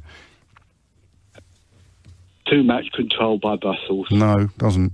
What do you mean when you use the word federal? Fine. Well, that's where it's the direction of it's going. No, but I just want to know what you think the word means. Okay. Was being controlled by a central point. No. It means the precise opposites of that, actually. It means a sharing of control. But you tell me again what you think it means. Right. Federal Europe. Yes. I don't believe in. No, but what does federal mean? I know all the leaders have come together, like, for example, this budget. Yeah, I'm going to ask you again, what do you think federal means? Centralised. Too much centralised direction. Right. Well, if I told you it doesn't mean that, how long would it take you to wonder whether you're... No, you wouldn't? No. Not going to cut any mustard? No. No? Don't know what it means, adamant that I don't like it. And you mentioned fisheries that everyone keeps talking about. They do, yeah. I wish they'd stop. Do you believe that Europe is correct to try to keep the status quo? Do I believe that Europe is correct to try to keep the status quo? I don't really understand the question, Dave, sorry. Right, they want to maintain the common fisheries policy. Well, they will maintain the common fisheries policy. We just won't be in it anymore.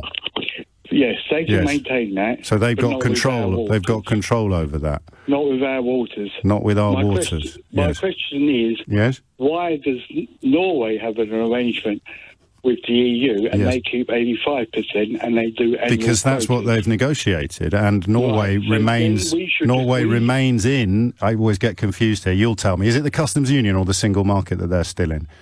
Customs union. And we're not. You see. So there's your answer. Yes. Next question. Next question. So we're right to seek. We are. But you've just compared us to Norway when we've left the customs union, so that one doesn't float, does it? To keep the maritime analogies rolling. We can carry on negotiating. No, we can't, though, can we? Because we leave at the end of this month. There is no reason. Yes. If we've left as a sovereign country. Yes. What do you think sovereign means? We control our waters. They're our waters. Yes. They shouldn't be decided by the EU. Right. Okay? Yes. This type of fishery, I think it's a silly argument regarding fishery. Well, then why are you making it? The EU, well, because you mentioned it when the... Not in this call, I didn't. In this call, I just want to know what federal means. So you don't want to discuss my reason why I... Well, you just said you didn't want to discuss fish. I believe that the... EU is getting too centralised. Yeah, I know you do, mate, but there's no evidence to support that. So let's conclude with a classic, shall we, Dave? What are you most looking forward to about not being in the EU anymore? Presuming that you're not actually one of the 12,000 people who currently work on our fishing fleets. Rules and regulations. And now we go for the absolute jackpot. Which rule are you most looking forward to not having to obey anymore, Dave? Everything. Yeah, but just give me one. We decide. Just give me one, Dave. We decide one rule, Dave. As a country. Dave, one rule. Any yeah, I know, rules, any rule, yeah, exactly. Whether it's labour, whether it's trading standards. Yeah, exactly. So go on, give me one. What trading standard? Go. Which one? Doesn't matter which one, all of them. Yeah, but just name one. We're a leader in the world, right? Are we? We don't need the EU to tell us how to do things. So what do they tell us? What is the rule you're most looking forward to not having to obey anymore? All of them. Yeah, so just name one. Self-decision. I know. So it'd be really easy to... I know what the problem is here. There's so much... Corporation tax is inflicted on us by the European Union. No. So that's not it then. So what? They took Ireland to court. Yeah? Their corporation tax. Right. To get 13 billion, and they lost. And Ireland is desperate to stay in the European Union, so that's a fairly rubbish example. What's the rule? With a no deal, if you watch RTE, they're desperate for a deal because of the effect of a no deal. That's right, Dave. Us. And they say the only people it'll be worse for than Ireland... Dave, the only people it'll be worse for than Ireland is the UK. Speak to the Germans, are you going to name a rule? Dutch, speak to the Belgians, speak to the Italians. That's a bit federal. That's a bit federal, isn't it? Listening to all the other people in the European Union. I'm talking about the people. They want a deal. Right, but you don't. Right. No, I said I hope we get a deal. Right. But it's got to be what we want to achieve, not just what they want to achieve. And before you go, can you name one rule that you are looking forward to not having to obey anymore? All of them. Yeah, can you name one though? It's not no. Listen, I'll say it again. Can you name one rule that you don't like? Refugees. Refugees is a rule. That's why Hungary and Poland is... but they're still in the EU. Refugees in. So it's the refugees. There we go, mate. We got there in the end. We got there in the end. And, you know, when I asked you whether Norway was... How did you get there? Well, it's always about refugees with people like you. No, I ain't worried about... I'm not worried about immigration. Oh. But we set... So it's just the really desperate foreigners you don't want coming in here. Right? What? Everyone always... You know, particularly people like yourself, who haven't got a clue. I know, Dave, because I'm so stupid, I thought Norway was in the single market.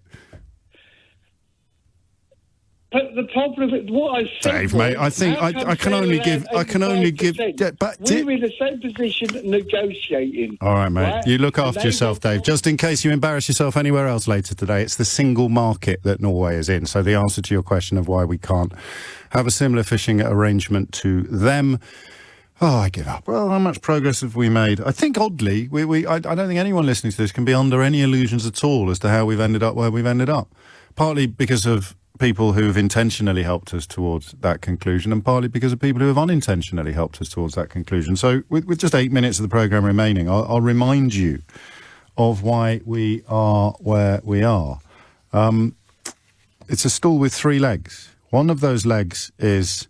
the indivisibility of the 4 freedoms. Now, I didn't understand how fundamental that was to the European Union in 2015. I just didn't. You don't know what you've got till it's gone. And there was nothing in the British media or political establishment that could be even loosely described as cheerleading for European Union membership until the referendum was called. And then they got it horribly, horribly wrong. They completely failed to talk about the benefits of membership as opposed to the predicted negatives of leaving, which left the door wide open for Project Fear rhetoric. And just because Project Fear is now Project Here doesn't change the simple fact, the simple arithmetic of that statement. So that's leg number 1, the indivisibility of the 4 freedoms. Leg number 2 is going to be the fact that membership of this club involves every member obeying the same rules in the same way. There are no exemptions. There is no special treatment. That is the second leg of the stool. And the third is the Good Friday Agreement, the necessity of retaining regulatory alignment on the island of Ireland. So those 3 legs, any single one of them removed, and the stool is no longer a stool. It's a lump of wood.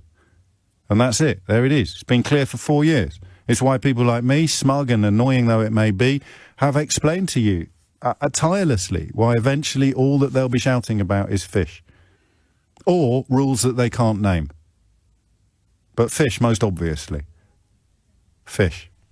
Fish. Fish. Why? Well, an earlier caller, lovely bloke, again, not his fault he's ended up in this place. He really misses flying over the North Sea and seeing lots of boats coming out of Grimsby. That's why he wants to leave the European Union. I'm doing him a grave disservice, probably simplifying it thus, but, you know, you've got to keep an upbeat, happy spirit, haven't you? Even talking to Dave a minute ago, poor fella didn't even know what day it was, let alone what time it was, but he's adamant about things that he can't explain. And why would you ask him to explain them? Unless it was the entire country that was teetering on the edge of an utterly unnecessary precipice. And it makes me sound like a termagant. I demand some evidence for your opinions. How dare you infringe my freedom of speech? I should be able to say whatever the hell I want without ever having to explain anything. It's ridiculous. And there you go. Now you know why we are where we are. No deal is better than a bad deal, isn't it? Until it actually comes to a choice between a bad deal and no deal, and then suddenly everyone realises that a bad deal is much better than no deal. Except the people who are so far up or down the rabbit hole that they can't even see that now. So what happens next? God only knows. Now, all I'd say is that signing to a poor deal, which is a hell of a lot better than no deal, and a hell of a lot worse than what we've got now, depends upon Boris Johnson putting the national interest ahead of his own for the very first time in his life. Okay? So he might. He might. But it would be the first time ever that Boris Johnson had made a decision based on something other than what will be of most short-term benefit to Boris Johnson. So I don't know. But I still, and probably because I'm just as guilty of seeing what I want to see as anybody else is, I still think it's more likely than not. Or do I? I was 52-48 when I came on air this morning, thinking that no deal was more likely. I think I've gone the other way now as the programme comes close to conclusion. But look, I don't know. Call it 50-50. Frank's in Glasgow. Frank, what would you like to say? Hi. Hello. I'm calling in because I noticed so many English voices that are trading Scottish fishing rights. Right. The majority of these fish that are caught in the EU are in Scottish waters. And I'm listening to the English negotiators telling us that there's no way we are letting down our sovereignty. We're not having another country telling us what we do. Well, there's a sort of Scottish Parliament, doesn't have many powers, but they're about to be all stripped on the 1st of January when they leave. So we've been put in this most powerful parliament in the world, but they can come and take every power away from us whenever they like. And Brexit, 62% of Scots voted to remain in the EU, which is incredibly high. And the Tory government, 37% of the votes said, no, it doesn't count. And if I can highlight democracy in Scotland here, I want you to imagine that every single Brexit vote cast was for remain. Scotland would still be getting dragged out against its will. So they're talking about sovereignty. Scotland's a sovereign nation and was supposed to be in this agreement. Now, when we accepted the result of this referendum, which I don't think we should, because they broke the purdah and they made a vow, and if anyone would care to look, they broke every single list that they promised Scotland within the vow. Every single one has been broken. But they said we wouldn't raise independence again until there's been a major change. Hey, here's a major change. We want to remain European. And again, the English are telling us that it's good, Scotland. You want to be part of this group. Being part of this group is terrific. But not if it's the English group. It's just as long as we're in control, I mean, what you remind, Frank, I sense if I don't jump in, then you're going to crash into Sheila's show, which is a testament to how much you've got bottled up. And what you've reminded the rest of us of, and perhaps those of us south of the border need reminding of this, is that all of the arguments that they have left to make in favour of this ludicrous act of national self-harm, they argue the opposite of, or they would be upside down in the context of Scotland's in the context of Scotland's future. So I thank you, mate, and I wish you'd got on a little earlier, because you're right, we should have reflected that a little more. I think I can, Pete, I can give you about 30 seconds, because again, I know you've been waiting for a long time. Pete, what would you like to say? Basically, I think England is exceptional because we like to talk about World War II and its triumphs and things, but we've completely forgotten the ideological what we were fighting for. Idea that we were fighting. Put your teeth back in and try again. Yeah, thanks very much. You're very welcome. It's unbelievable. Yeah. It's just pure nationalism. You know, blame foreigners. We'll do better without them. They're holding us back. Things like that. And then they said, give us all the powers in the world so we can do it, you know, when we're not chained and shackled. And, Enabling Act 1933 comes into mind. Well, that number's probably a little bit strong, but at least I hope it is a little bit strong. But you leave me with little choice but to end the programme with that poster that we began it with. Before I do that, though, another text, because in the interest of balance, classic show, Dave O'Brien, I think Steve, well, I know Steve calls me Steve Allen affectionately, but the very, very hard of thinking believe that James is an invented name and that I was actually christened. Don't look at me like that, Sheila Fogarty. You don't deal with these people as much as I do. Classic show, Dave O'Brien, insults, demeans, acts unprofessional. My God, I've never seen so many F's in that. Actually, you've spelt it unprofessional.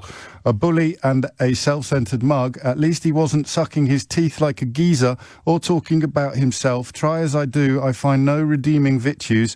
It is not about fish, but about territory with 5 R's. Don't let truth get in his way. If you're still confused about why Brexit is happening, my anonymous correspondent there has just driven the point home rather beautifully. And we'll end with that National Front poster from the 1970s. Stop immigration, reject common market, restore capital punishment, make Britain great again, scrap overseas aid and rebuild our armed forces. If only they'd known about footballers kneeling, they could have stuck that on their poster as well. While she's in Capri with her swain, and the light at the end of the tunnel is the light of an oncoming train.